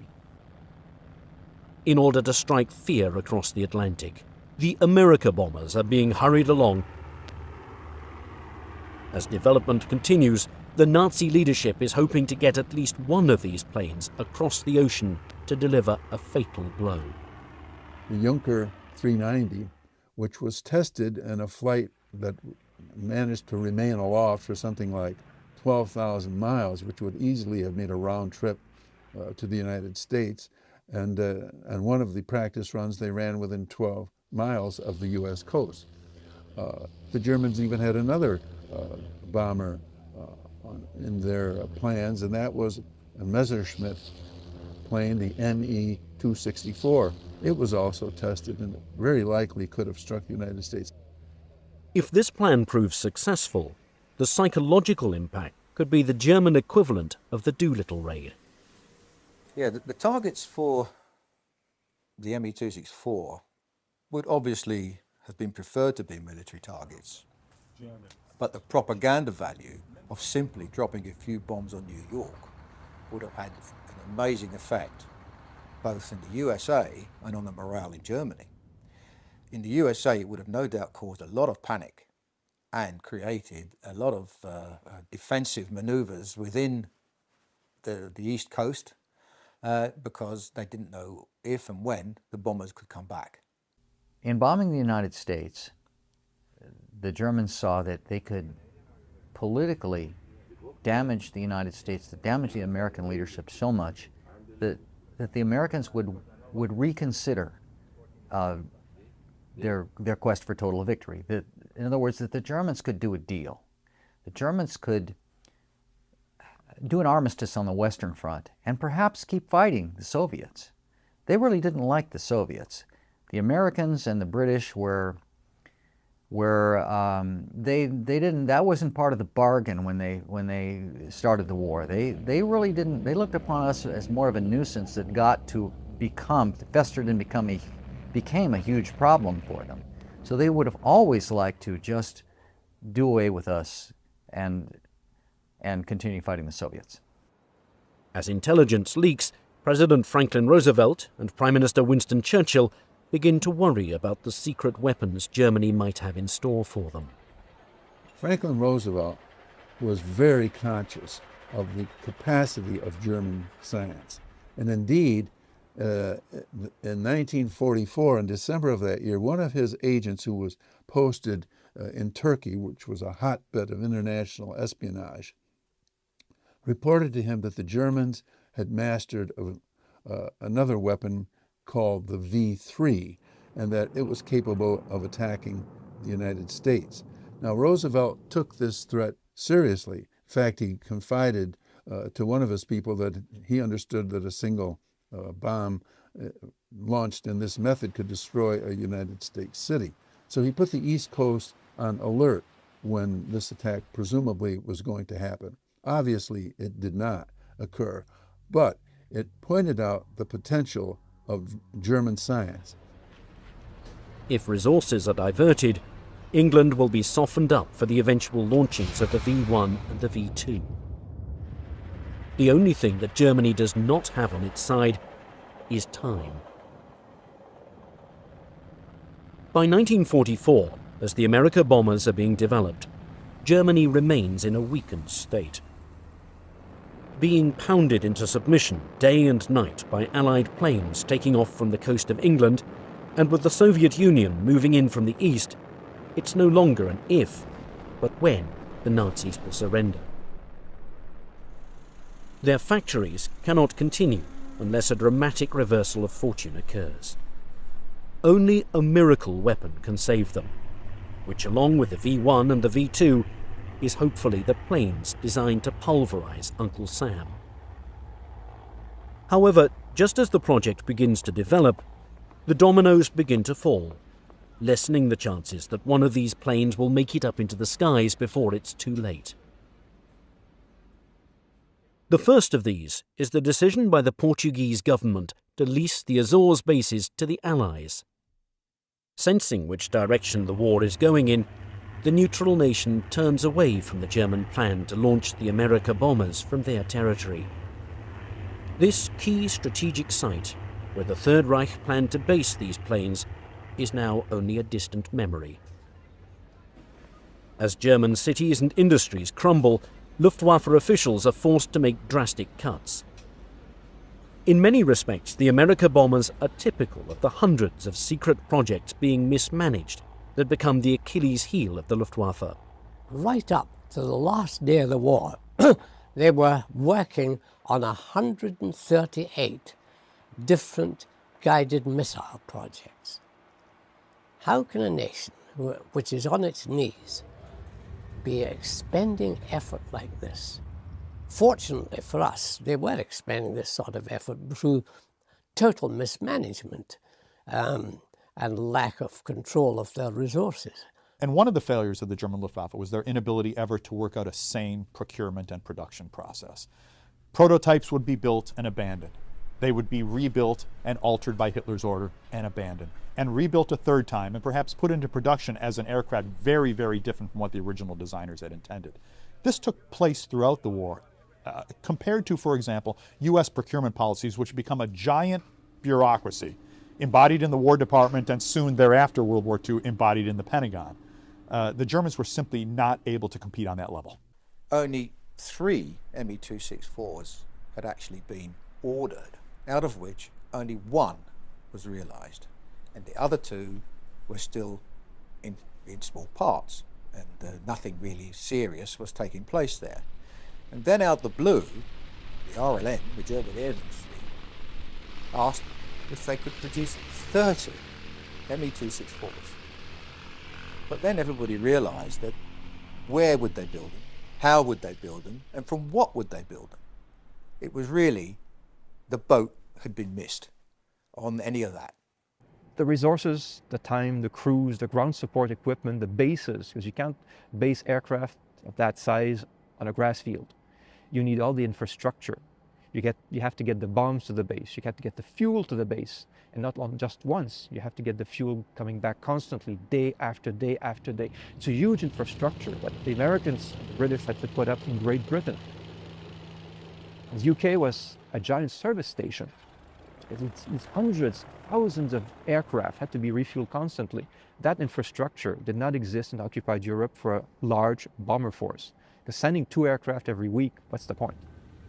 With resources strained, planes still in their design stage are now in the crosshairs. One aircraft that's on the chopping block is Focke-Wulf's TA-400. After assessing its design and noticing it requires more labour and materials than the Me-264, The decision to cancel it is made in late 1943.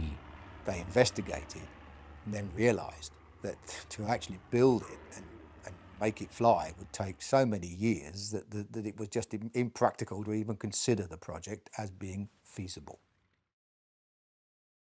Even as the prototype of the Ju-390 proves to be feasible, by mid-1944 all orders of that plane and the 290 are cancelled. Again, it would have taken a vast amount of space and material and everything to build. And it really, the performance of the 390 didn't come up to what was expected. So that idea didn't go any further, although the German Navy quite liked the aeroplane. Now, the only hope is with Messerschmitt. One was destroyed on the ground. The program was canceled, as all German programs were. There's a start-stop attitude. So it may have been started and stopped several times. Because of the changing situation of the war, and people had lots of ideas for strategic bombing. One day they were for it, the next day they were against it, and specifications were sort of being issued left, right and centre. Messerschmitt actually did produce a large number of projected modifications to his 264, but none of them ever came to any fruition. I mean, there were ideas to attach huge fuel tanks to the airplanes, which could be 600-gallon fuel tanks carried externally. Also, a 6-engine version was proposed.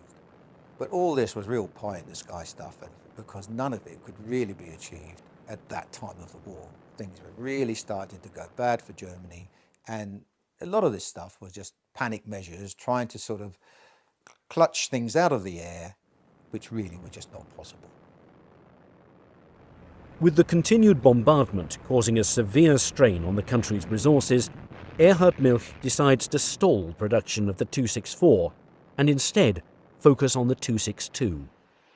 The priority now is defence, and the hope is that this jet fighter bomber can shoot down the flying fortresses that have been pounding them into submission. That same year, several Allied bombing raids on the Messerschmitt factories damage all of the 264s beyond repair. By October of that year, the aircraft is cancelled indefinitely. All of these factors combined spell doom for the America bombers. This is a solemn but glorious hour. I wish that Franklin D. Roosevelt had lived to see this day. General Eisenhower informs me that the forces of Germany have surrendered to the United Nations. The flags of freedom fly all over Europe. In the more than 60 years since the Nazi regime was destroyed, many questions surrounding the America bombers program remain unsolved. When we interrogated William Messerschmitt, he pooh-poohed it as if, I really had nothing to do with it.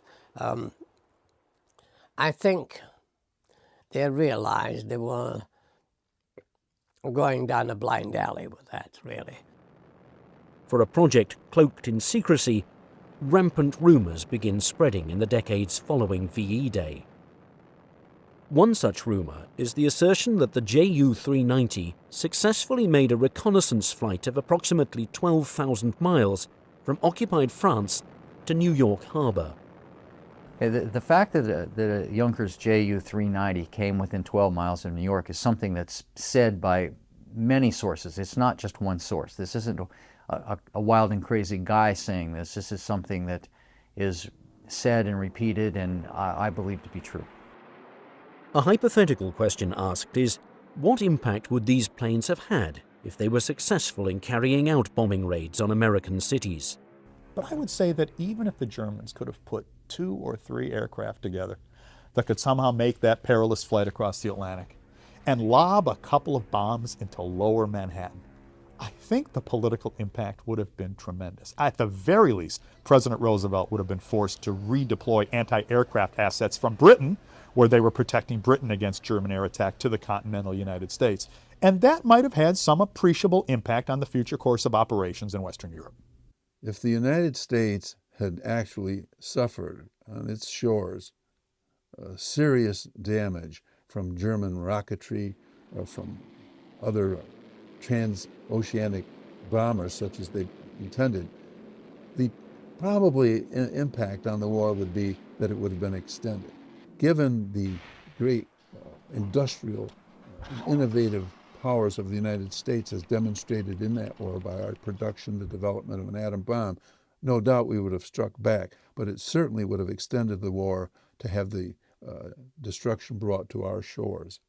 I wouldn't say a waste of resources, but to a large extent, the hopes of actually curtailing, even annoying the Americans was very small. They might have annoyed them all right, but that would not have been good because the Americans might simply have reacted by bombing the German factories and the bases more fiercely than they did. So in the end, chances are, even that the Germans built the bombers and the bases, they would not have remained in operation very long. They may not even have been completed before they got pulverized. Would they have been able to crack the well-oiled American war machine by 1945? Would they have been able to weaken civilian morale? When you look at the effect of the German bombing of England during the Blitz, it's pretty clear it strengthened British resolve. It caused more of a feeling of we've got to get back at those guys rather than fomenting this attitude of, oh, there's no point, we should surrender. So if you're talking about strategic bombing as trying to sap the morale of the enemy, the evidence is pretty clear that doesn't work. Naturally, the American people probably felt very secure having an entire ocean between ourselves and the war that was raging in Europe. What effect, let's say, on morale would have occurred had the Germans been able to strike us directly? I think it would have been very likely the parallel with London and Berlin. These places were smashed. Berlin was practically reduced to rubble by 1,000-plane raids, but people kept their chins up. They managed to take it and went on from day to day. I don't believe that the American people would have reacted any way differently. It's very difficult for people who have not been involved in a war like that, or have not gone through the experience, to understand that war to us had become a condition which to us was no more different than the weather. It was something we had to live with. You could talk about it, but you couldn't do a darn thing about it. And the fact that cities got destroyed or submarines got sunk or whatever, it was just part of war. And we took it very naturally somehow without being as dismayed as we are today when we read history. The plan to bomb America proved appealing to many in the High Command, an act of revenge against a nation that seemed impregnable. Like many other secret Nazi projects, however, a firm lack of purpose and direction existed. The bureaucracy in place at the time and the continued destruction of German factories and cities guaranteed that aircraft like these, despite their potential, would never get off the ground. Instead, these planes and the men behind them remain a pipe dream, one of the Second World War's greatest what-ifs. Originating from a design philosophy dating back to 1930, but conceived during the Second World War, the XCG-16 glider emerged as one of the most unconventional and innovative glider concepts ever tested. Initially designed for transporting heavy equipment and supplies, including vehicles and military personnel, the XCG-16 later became involved in experiments to deliver fuel to long-range bombers during flight. As a crucial element of the war effort, it showcased the capability to transport substantial loads without the need for an engine.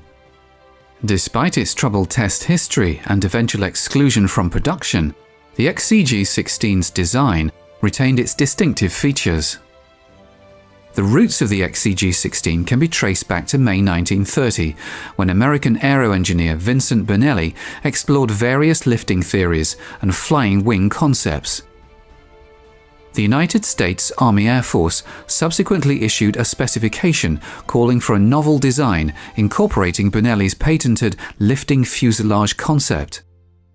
To assess the most suitable design for military use, a competition among different aircraft manufacturers was organized at Wright Field. Designers Hawley Bolus and Albert Kriz utilized Bernelli's concept as a foundation to create their own glider for the competition. Bolus, previously focused on designing leisure aircraft and recreational vehicles for the civilian market, ventured into military aircraft design for this competition. His most notable design had been the Bolus Road Chief, the trailer and caravan upon which Airstream had based their famous design. He'd also worked as one of the consultants on the Spirit of St. Louis, the aircraft piloted by Charles Lindbergh, who completed the first non-stop transatlantic flight between New York and Paris. Despite lacking experience in combat and military design, Bolus moved forward with his concept, collaborating closely with Kriz and the team at his company, Bolus Sailplanes. The German military's successful use of gliders during the 1940 invasion of Belgium, particularly in landing troops in challenging areas behind Belgian lines, drew attention. Gliders played a crucial role in capturing strategic sites, exemplified by the rapid overrun of Fort Aben Amal in May 1940, where glider-borne Nazi soldiers surprised Belgian troops. While the United States initially maintained neutrality in the early stages of the war, experiences like the Battle of Fort Aben Amal prompted the United States Army Air Corps to take gliders seriously into consideration. In response to the USAC's request for a glider capable of transporting troops, heavy equipment, and supplies towed behind engine-driven bombers and transport planes, Bolus and Kriz diverged from the traditional single fuselage design that characterized most American gliders. Instead, they embraced a flying wing concept, closely studying Bernelli's philosophy and incorporating their own ideas on top of it. A half-size prototype model was created in late 1942 by Bolus Sailplanes, with Bolus and his team considering the initial test results to be good. The first full-size glider prototype, named the MC-1 glider, was produced by General Airborne Transport. Following the closely followed design of the half-size model, initial factory tests once again indicated the potential of the new design. The full MC-1 design was envisioned to be larger than other gliders of its time. It was characterized by a high wing configuration with a wooden frame and fabric covering, all while retaining Bernelli's philosophy. With a wingspan of 110 feet and a length of 67 feet, the MC-1 boasted substantial dimensions. Bolus aimed for a cargo capacity of up to 15,000 pounds, facilitating the transport of both cargo and troops through two large cargo doors located at the glider's front for easy access and rapid deployment during battle situations. The intended operational method involved towing the XCG-16 into the air by a C-47 or C-54 Air Force transport plane, which would then release the glider to continue its flight independently. The glider featured a twin-boom design for the tail. Designed with spoilers, the XCG-16 could deploy them to reduce lift and increase drag, enabling rapid descent and short landings on various terrains. Additionally, the glider was equipped with retractable landing gear, deployable for landings on rough ground. The maiden flight test of the MC-1 began on the 19th of July 1943 at March Field, California. The first test run proved to be a success and was commended by military and business observers. A second test flight was scheduled at March Field on the 11th of September 1943, but this run ended in disaster. Among the crew and passengers aboard the glider were notable aviator and businessman Richard Chichester DuPont and military glider specialist Colonel Ernest Gable, who was set to pilot the MC-1 for its demonstration. During the demonstration, the glider was towed by a Lockheed C-60. Shortly after takeoff, an unintended encounter with the C-60's prop wash caused the glider to violently sway from side to side. Compounding the issue, the weight ballast inside the glider had not been properly secured and began to shift, exacerbating the rapid tilting of the XCG-16. Recognizing that a crash landing was imminent, 3 of the passengers, including DuPont, attempted to parachute from the glider as it continued its descent. While 2 passengers successfully landed safely, DuPont tragically lost his life when his parachute didn't open in time. Colonel Gable remained on the glider and also lost his life when it ultimately crashed into the ground. Despite the tragic setback at March Field, Bolus continued with the design, and the US military awarded a contract to the General Airborne Transport Company in November 1943 after negotiations. The contract approved the construction of 3 MC-1 units. 2 flyable and 1 for static tests were awarded by the USAF. The completed full-sized MC-1 gliders were also given the military designation XCG-16, and the name stuck. Only 1 completed XCG-16 unit was manufactured and submitted for USAC testing. Test pilots and engineers acknowledged the XCG-16's strong aerial performance, highlighting its excellent stability and maneuverability. However, military observers concluded that the glider fell short of expectations in terms of cargo and loading capabilities, deeming it unsuitable for combat situations. Consequently, no additional units were produced. There was initial consideration of repurposing the glider for new Air Force experiments. In 1944, the US military explored the concept of extending the range of existing transport and bomber aircraft by utilizing trailing gliders to carry fuel.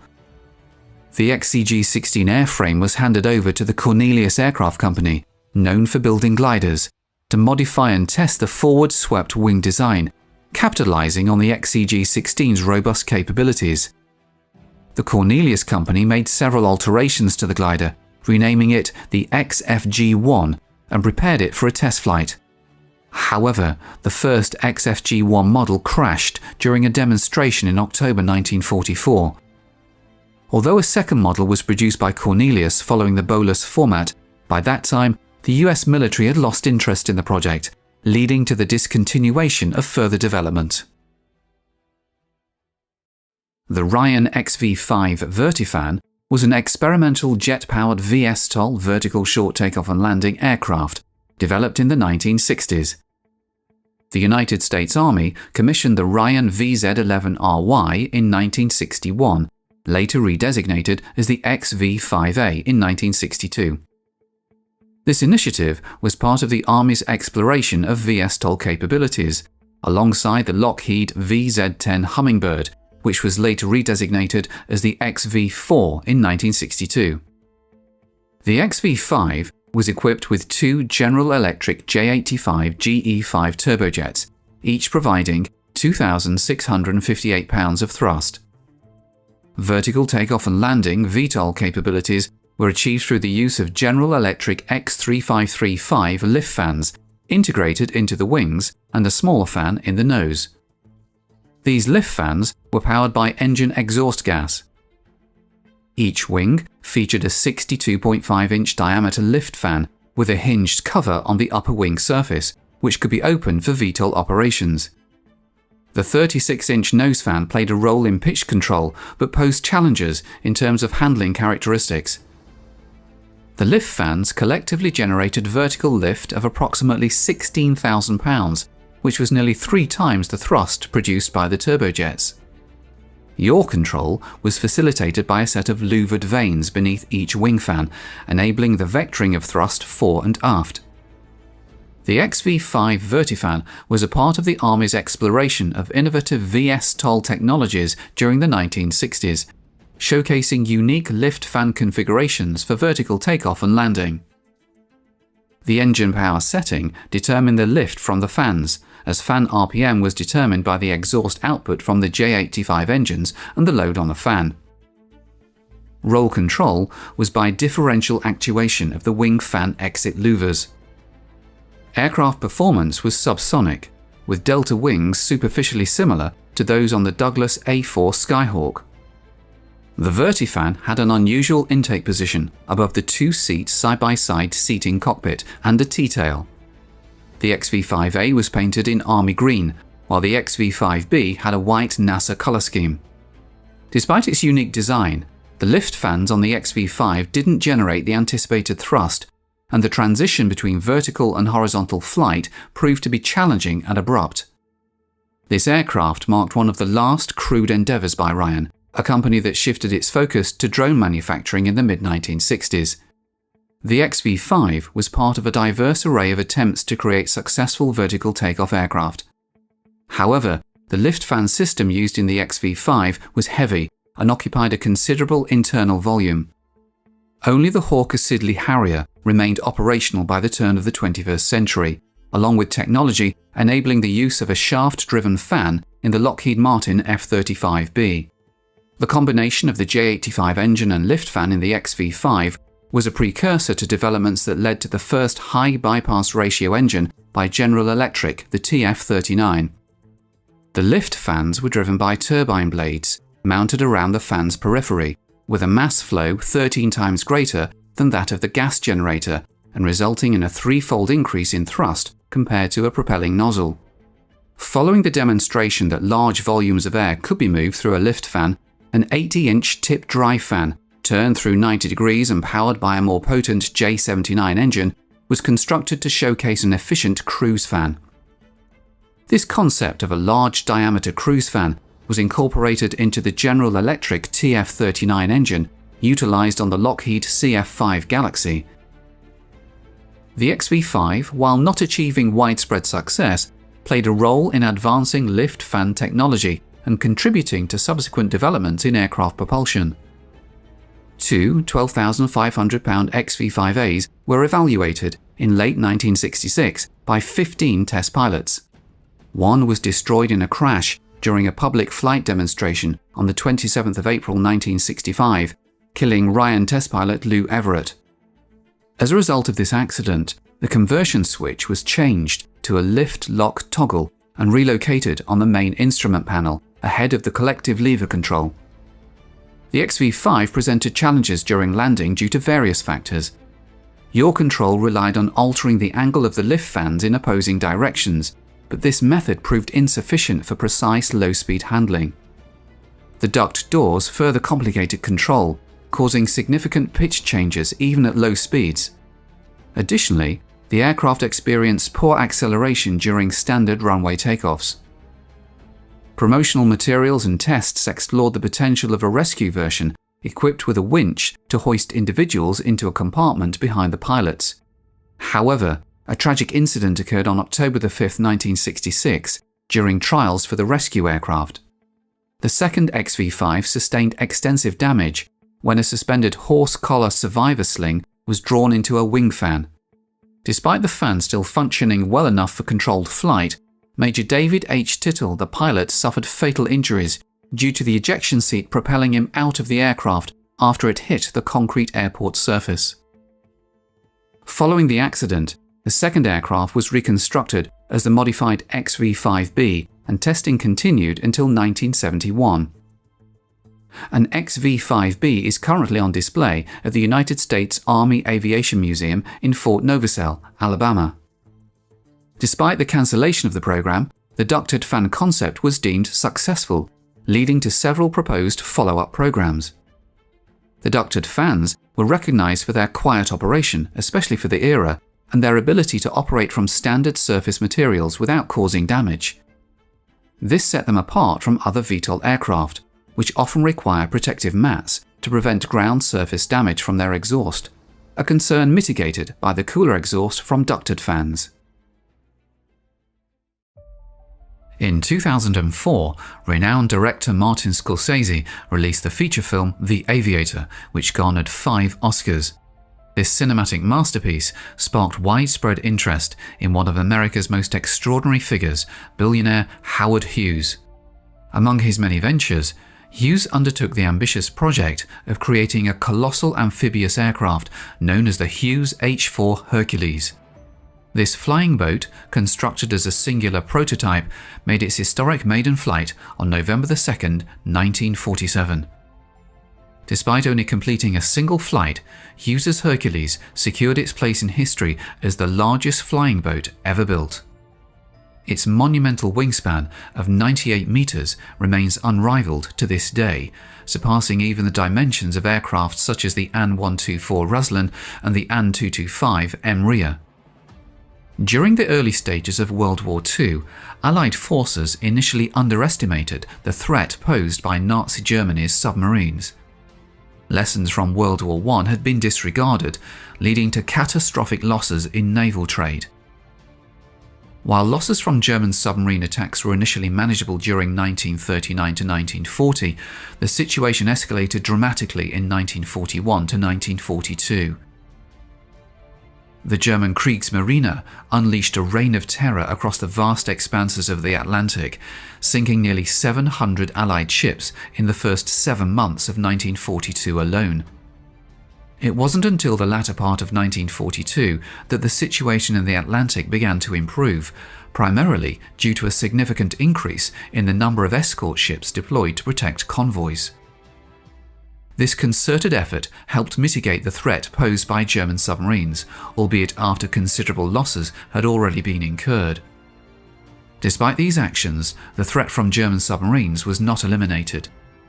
In such conditions, the idea was born that would protect valuable military goods from Kriegsmarine attacks. Cargo could be shipped across the Atlantic Ocean not only by water, but also by air. However, the implementation of this idea would only be possible with the creation of a transport plane of sufficient carrying capacity. To address the pressing need for a solution, shipbuilder Henry Kaiser proposed the design of a large transport flying boat. Renowned billionaire and aircraft designer Howard Hughes enthusiastically took on the challenge of bringing this concept to fruition, resulting in the creation of a giant aircraft that remains unparalleled to this day. In 1942, the US government contracted Howard Hughes to construct a single prototype aircraft, driven by the vision of a sizable flying vehicle to support naval operations. The result was a multi-ton wooden amphibious aircraft with a remarkable wingspan of almost 100 meters. Initially designated as the NK-1 Hercules, this flying boat boasted impressive dimensions that continue to impress. A fuselage spacious enough to accommodate over 700 soldiers, weaponry, and approximately 60 tons of commercial cargo. To provide the necessary power for this colossal aircraft, 8 engines were installed in its wings. The project's development was guided by a specific goal: to construct an aircraft for cargo and passenger transportation while minimizing the use of strategic raw materials. Consequently, the decision was made to build the aircraft from wood rather than aluminum. The envisioned role for this flying boat was to transport troops and various cargoes from the United States to war-torn Europe along a secure air route, circumventing the threat posed by the German submarine fleet. Working documentation for the new flying boat was developed very quickly, which cannot be said about the pace of the aircraft construction itself. The works that began in 1943 were fully completed only by the middle of 1947. This slowdown in the construction of the aircraft was influenced by several reasons, ranging from the end of the Second World War, as a result the military lost interest in this car, and ending with various legal proceedings against Howard Hughes. Disputes regarding the funding for the project persisted throughout its execution, reflecting differing opinions on its necessity. One dissatisfied US senator famously referred to the future amphibious aircraft as a flying forest warehouse, but it garnered another well-known nickname, the Spruce Goose. A substantial sum from the US state budget, totaling $22 million, a considerable amount for the time, was allocated for the project's implementation. However, this funding proved insufficient, prompting Howard Hughes to personally invest an additional $18 million into the endeavor. The flying boat, subsequently renamed the N-4 after Henry Kaiser's departure from the project, marked the 4th aircraft of Howard Hughes's own construction. On November 2, 1947, the N-4 made its inaugural and final flight, piloted by Hughes himself. The aircraft undertook a brief flight, ascending to an altitude of 21 meters and traversing a 2-kilometer stretch along the coast of Los Angeles. With this flight, the saga of the Hercules nearly came to a close, transitioning abruptly from the realm of active aviation to that of a museum exhibit. Ultimately, this costly and sizable flying boat proved to be of little practical use at the time. The Hughes H-4 Hercules was characterized by a hull, a cantilever wing, and 8 radial engines. The flying boat had a vertical and tail plumage, as well as fixed wing floats. The entire structure of the aircraft consisted of laminated wood, but contrary to the nickname in the construction of the flying boat, it wasn't spruce, it was birch.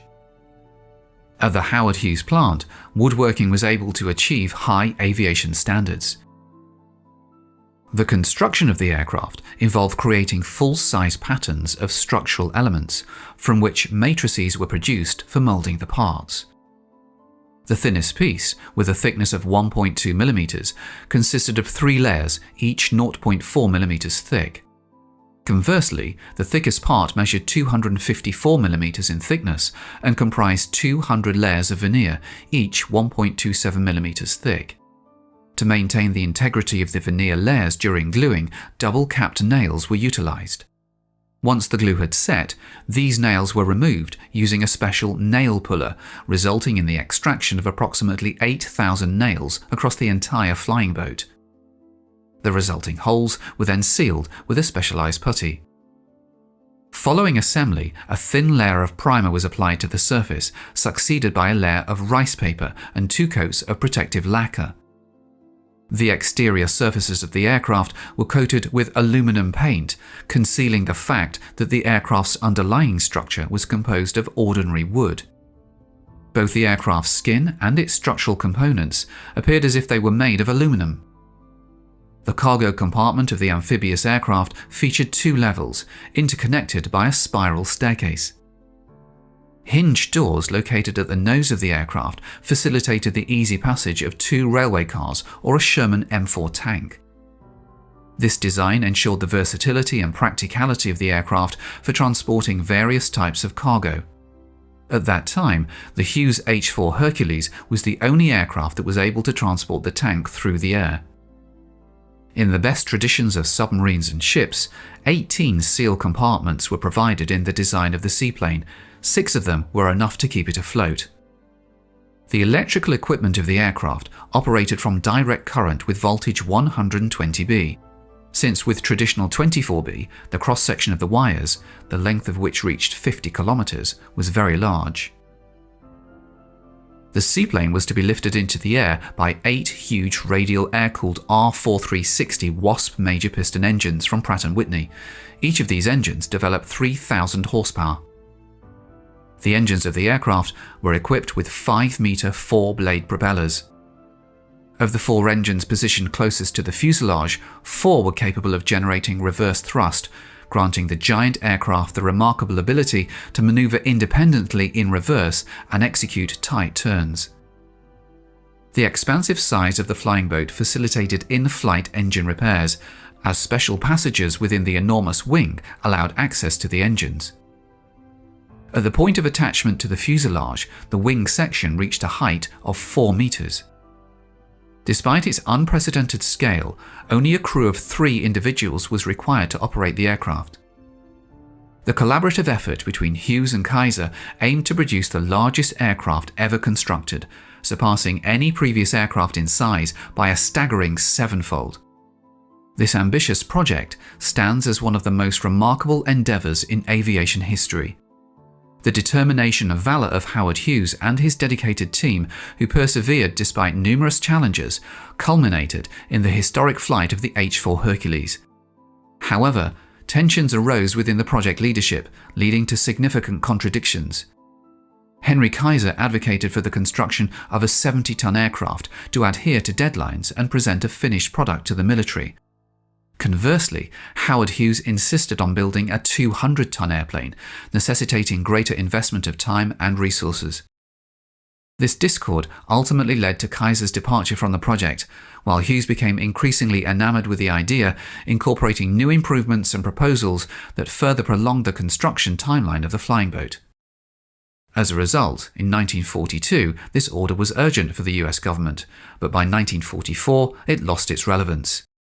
By this time, the situation on the fronts of World War II had changed radically, and the interest of the United States in the project gradually faded away. The US government had contemplated cancelling the contract for the seaplane's construction, but by then, Hughes's motivation had transcended mere practicality. He had become consumed by the idea of creating a cargo aircraft that would surpass even the most extravagant imaginations of his contemporaries. On November 2, 1947, the Hercules was launched, and Hughes, alongside his small crew, initiated the aircraft engines for the first time.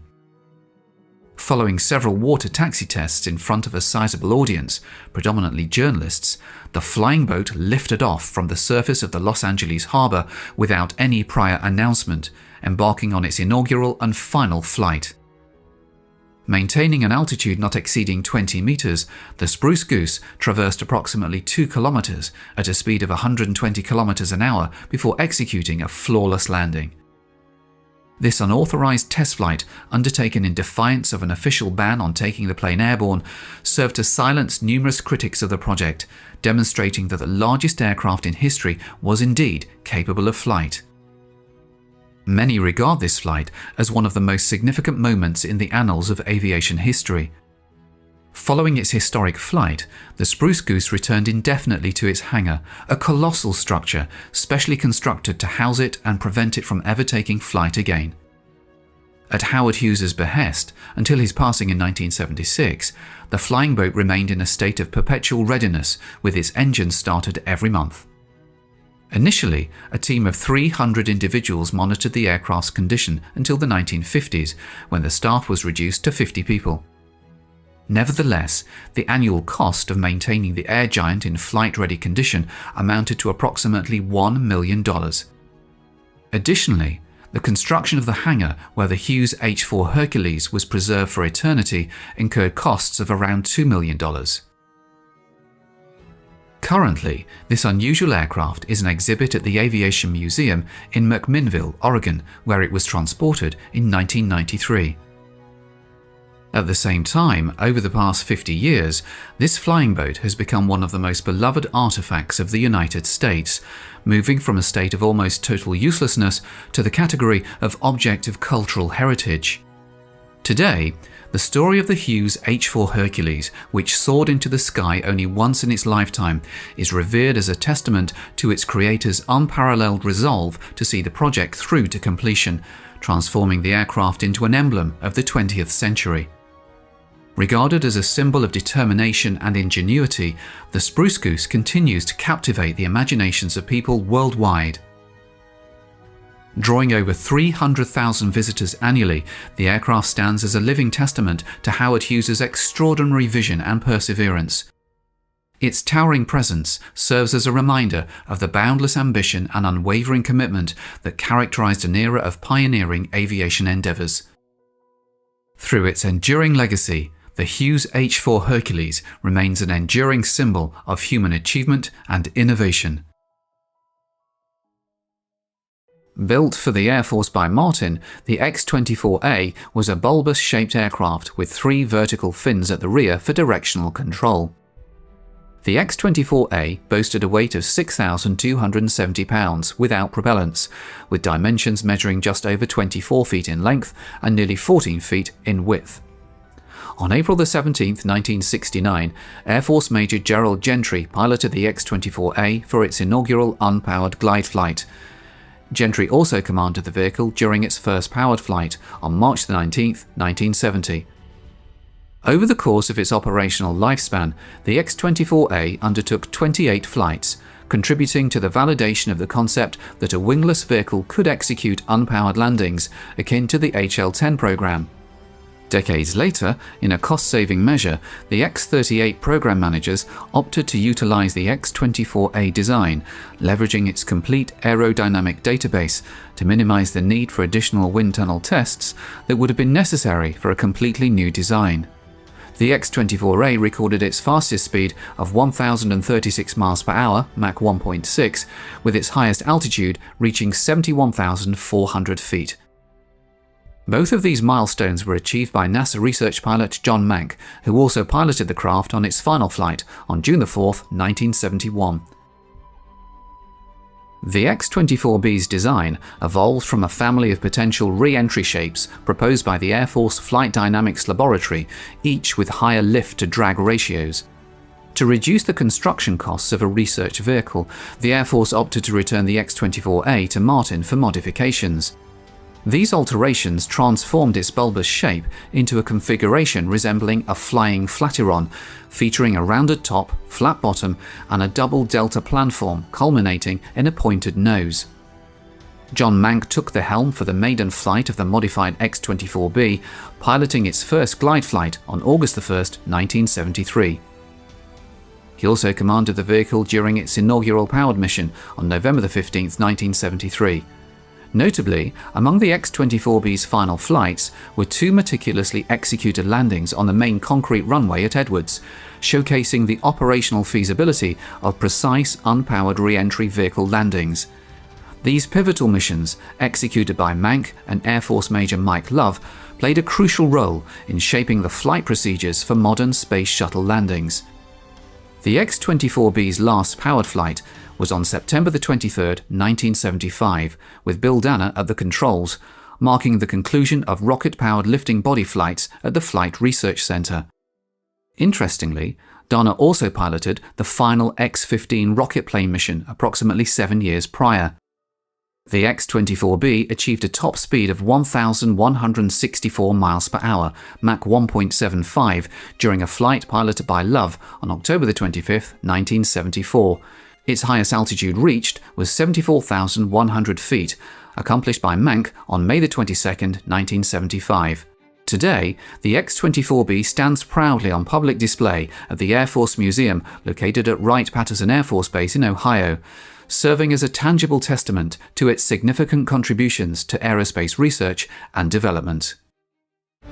From 1933 until the end of the Second World War, German aviation led the world in aerodynamic design and technical innovation. Long before the outbreak of hostilities, German industry produced an armada of technically superior warplanes. When war broke out, the Luftwaffe quickly overwhelmed some of Europe's most vaunted air forces. Classic designs like the Bf-109 fighter and Ju-88 proved to be superior fighting machines, while others like the Blumenvoss Bv-141 became one of aviation's true oddities. The Blumenvoss company was one of the first to respond with their Bv-141. Designed around the concept of maximum all-round view, the Bv-141 was in many ways a problem looking for a solution. The unorthodox design featured an asymmetric layout, with the radial engine installed at the front end of a portside tail boom, and an extensively glazed crew nacelle mounted to starboard. Unusual and radical in design, the Bv-141 performed surprisingly well, but in the end it was considered too unconventional, and it was cancelled in 1943.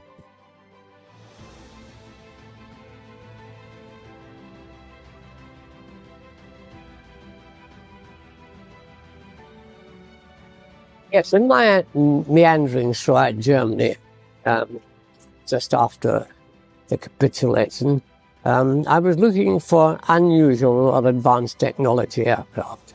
And the 141 intrigued me a little, but I had heard that they were at an airfield called Größenhain, which was quite near Meissen. There was a big reconnaissance unit which had many reconnaissance types of aircraft, and I thought maybe the 141 will appear there. So I flew there, and there was no sign of one, but I asked if I could speak to some of the POWs who were in the cage there, and one of the chaps told me that A 141 had indeed been there, but the last he remembered of it was not too long ago. It had had an engine problem while flying nearby and had landed on an emergency strip east of Grossenheim. So I flew over in that direction looking for this strip. But it wasn't really a strip, I found. It was a small airfield. And it was, by this time I'd moved into the Russian occupation zone.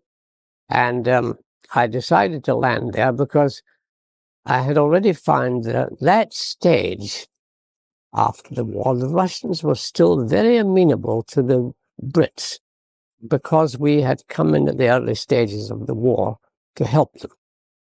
Anyway, when I landed, there weren't a lot of aircraft there, and there was a Russian commissar and with an interpreter, and I asked if there was a 141 there.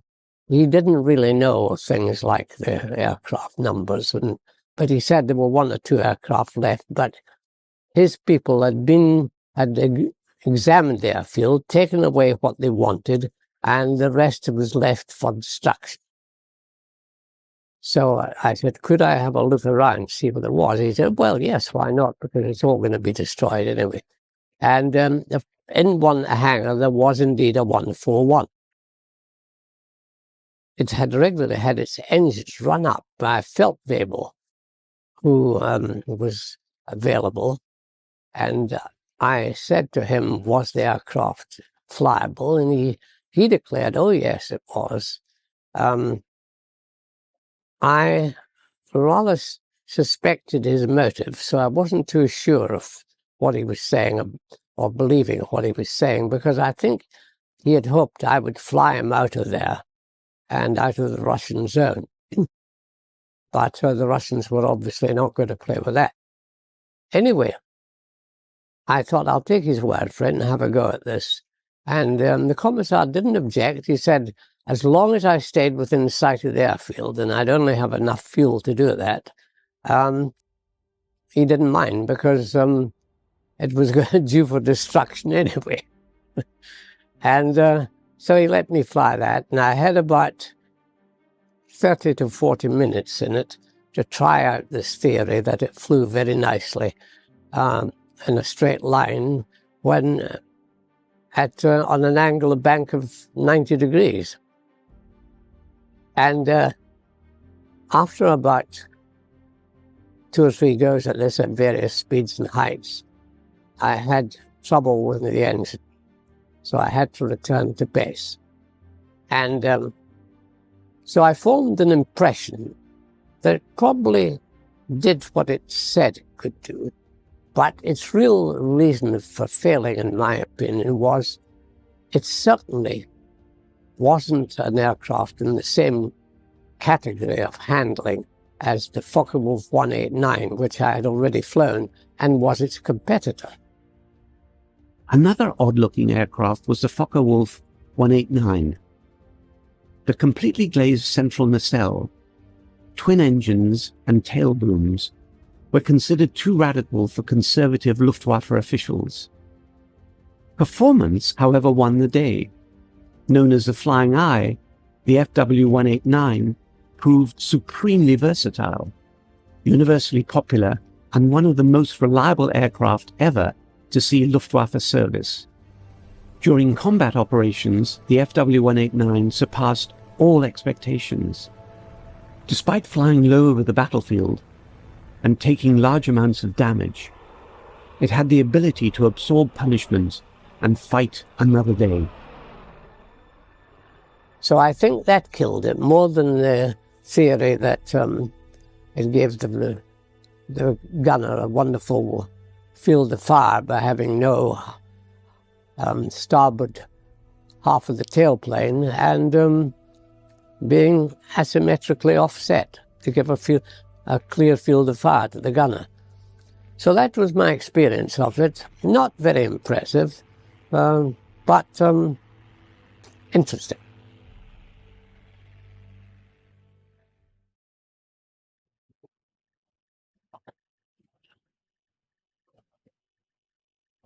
In the early part of 1953, a new concept in military aircraft was about to take shape, a concept which evolved from the joint effort of Air Force planners and Lockheed designers, shaped by Air Force experience in recent conflicts. The concept of the lightweight fighter, supersonic, low in cost, easily producible, XF-104. Work began in March. Plans had to be drawn up, a mock-up completed, tooling prepared, and plant space cleared so that production crews could start work on the first of 2 prototypes. A challenging schedule was set up. The first prototype was to be completed and into flight test by March of 1954, less than a year away. Work went ahead swiftly. Experimental jigs were designed and put together in the shop area.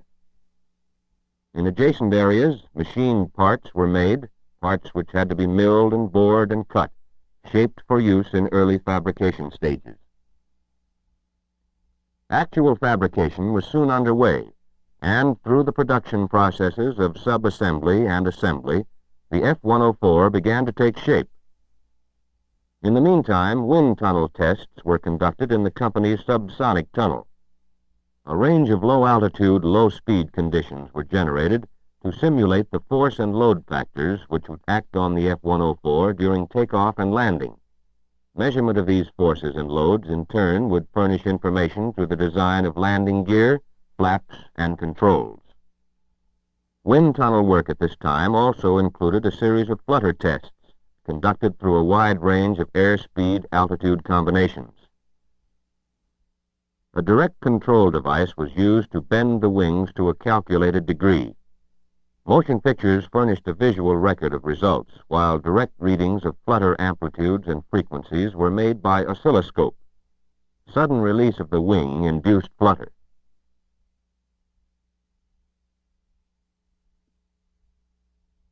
Engineers used the wind tunnel to further advantage in a series of tip tank tests. High-speed photography showed that separation of the tank from the wing was immediate and clean. By mid-October, the main fuselage was well underway, and work went ahead on the empennage, wing, and stabilizer.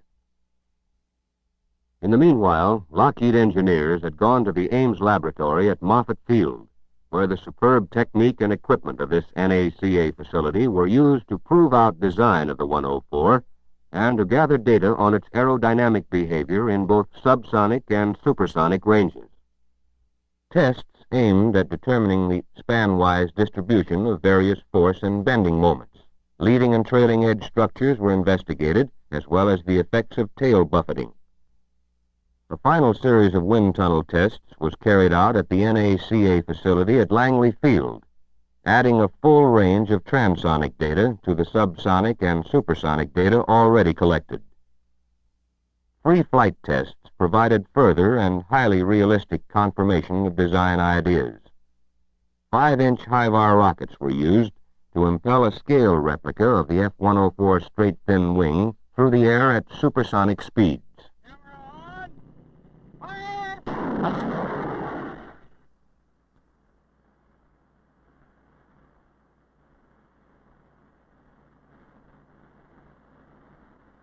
A gun sight camera mounted on the rocket photographed wing behavior during flight, making available a record for later study. A replica of the 104 tail section was tested in the same way.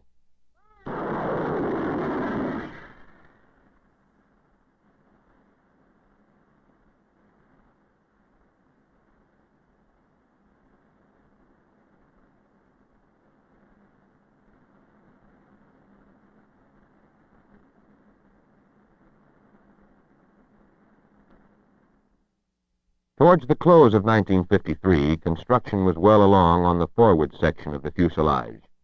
It was taken from its jig on December 1st and moved to the assembly area for mating with the aft fuselage section.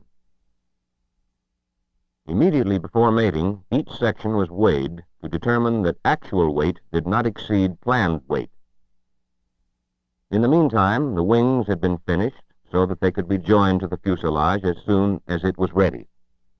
While the manhandling method shown here would not be used in production phases, it does serve to show the simple design and lightweight qualities inherent in the 104. With the fuselage almost ready for outfitting, attention was given to the items which would be installed in it. An exhaustive series of tests, for example, was going forward at the drop tower, where the 104 landing gear was mounted on the testing apparatus and subjected to shocks and loads far in excess of any it would experience in actual use.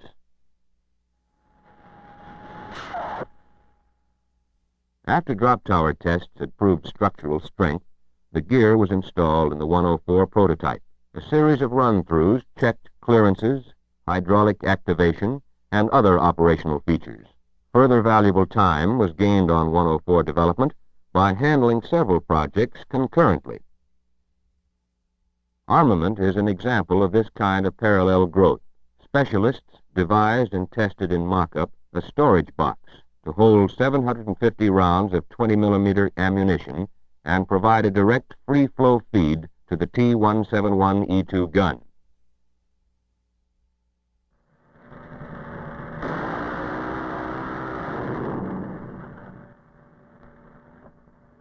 With revolving barrels and a very high adjustable rate of fire, the T-171E2 has been chosen as the most satisfactory weapon for the prime mission of the XF-104, that of day or night, air-to-air fighter. The choice is by no means rigid, however. The 104 promises considerable versatility, and provisions have already been made for the installation of a rocket platform in the present gun bay. The platform will be extended for firing and retracted after use. Meanwhile, the first 2 months of 1954 saw the first 104 prototype drawing close to completion.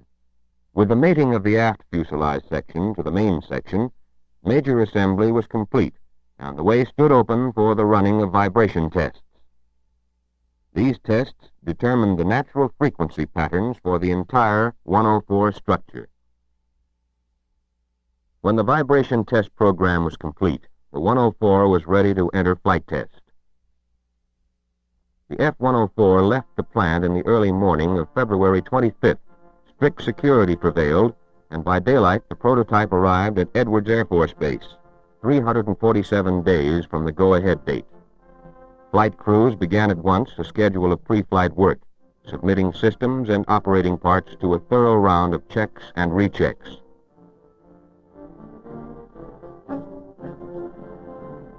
The engine selected for early flight testing was the Wright J-65W1.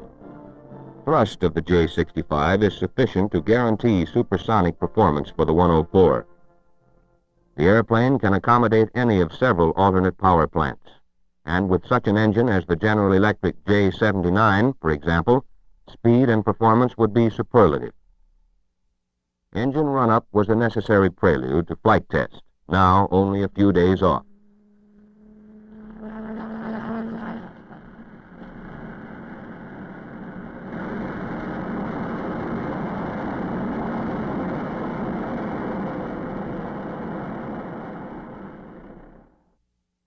A major flight safety feature of the 104 is that seat ejection is downward. Getaway is clean and immediate, with no possibility of canopy interference or of the seat striking portions of the craft during ejection. Downward ejection also enhanced the simplicity of cockpit layout and canopy and controls design. In the matter of flight station arrangement, Lockheed engineers spent many hours in consultation with Air Force pilots. The pilots made clear their recommendations for a practical, efficient cockpit, and the F-104 follows their indications. Controls are logically grouped and easily operated. In the 104, primary controls are the conventional stick and pedal type.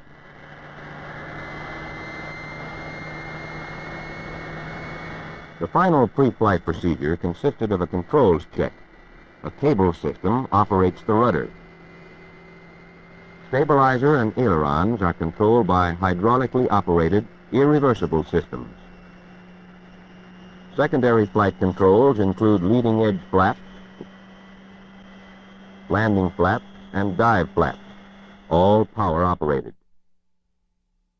Just before the date of the first flight, a series of taxi runs was made.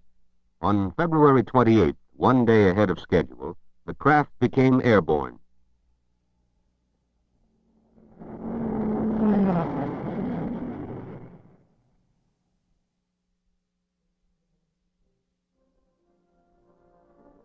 On the morning of March 5th, 1954, 355 days from contract signature, the 104 was ready for its second flight.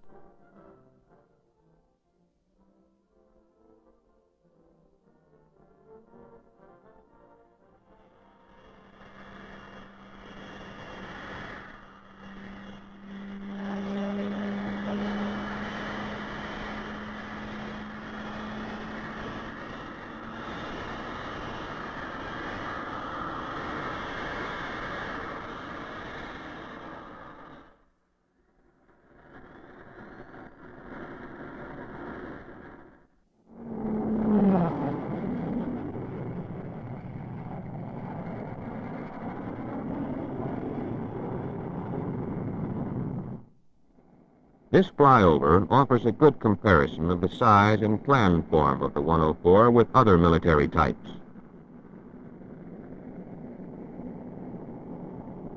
The thin, straight wing, with its 10 degrees negative dihedral, conferred excellent lateral stability and side slip characteristics on the craft.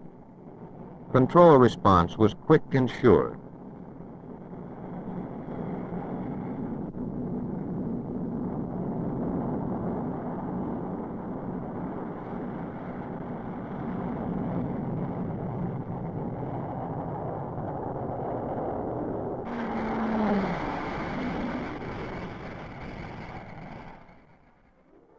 The airplane came through.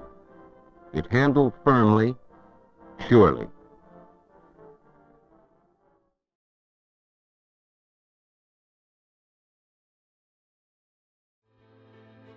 Aviation, the art of aeronautics, began with the dreamers, inventors, and daredevils who dared to defy gravity.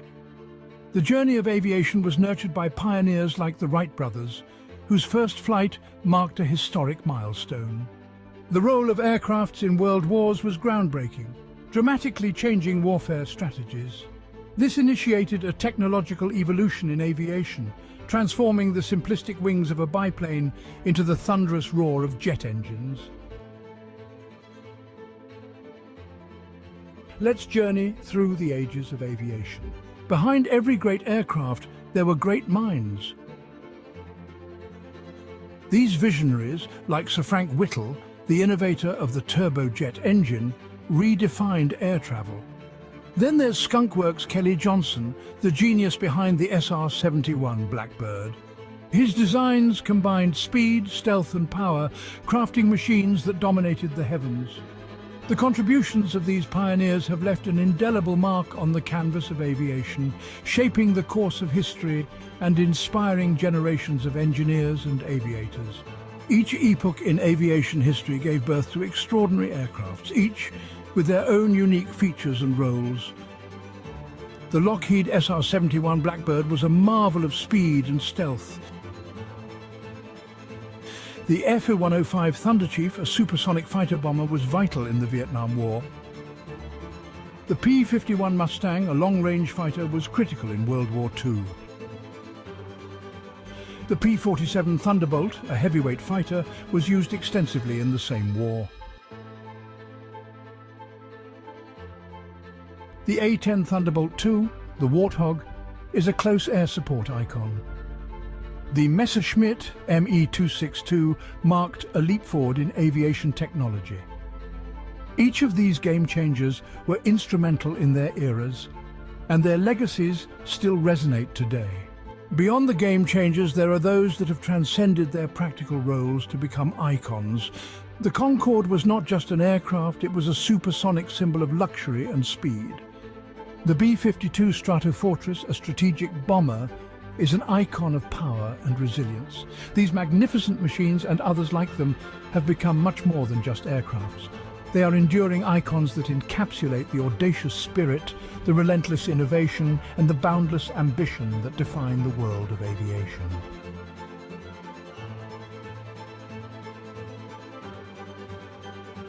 for more amazing aerial footage. And to join us in this incredible journey, check out the DroneScapes YouTube channel. If you enjoyed this video, please remember to like and subscribe. And as always, thank you for watching.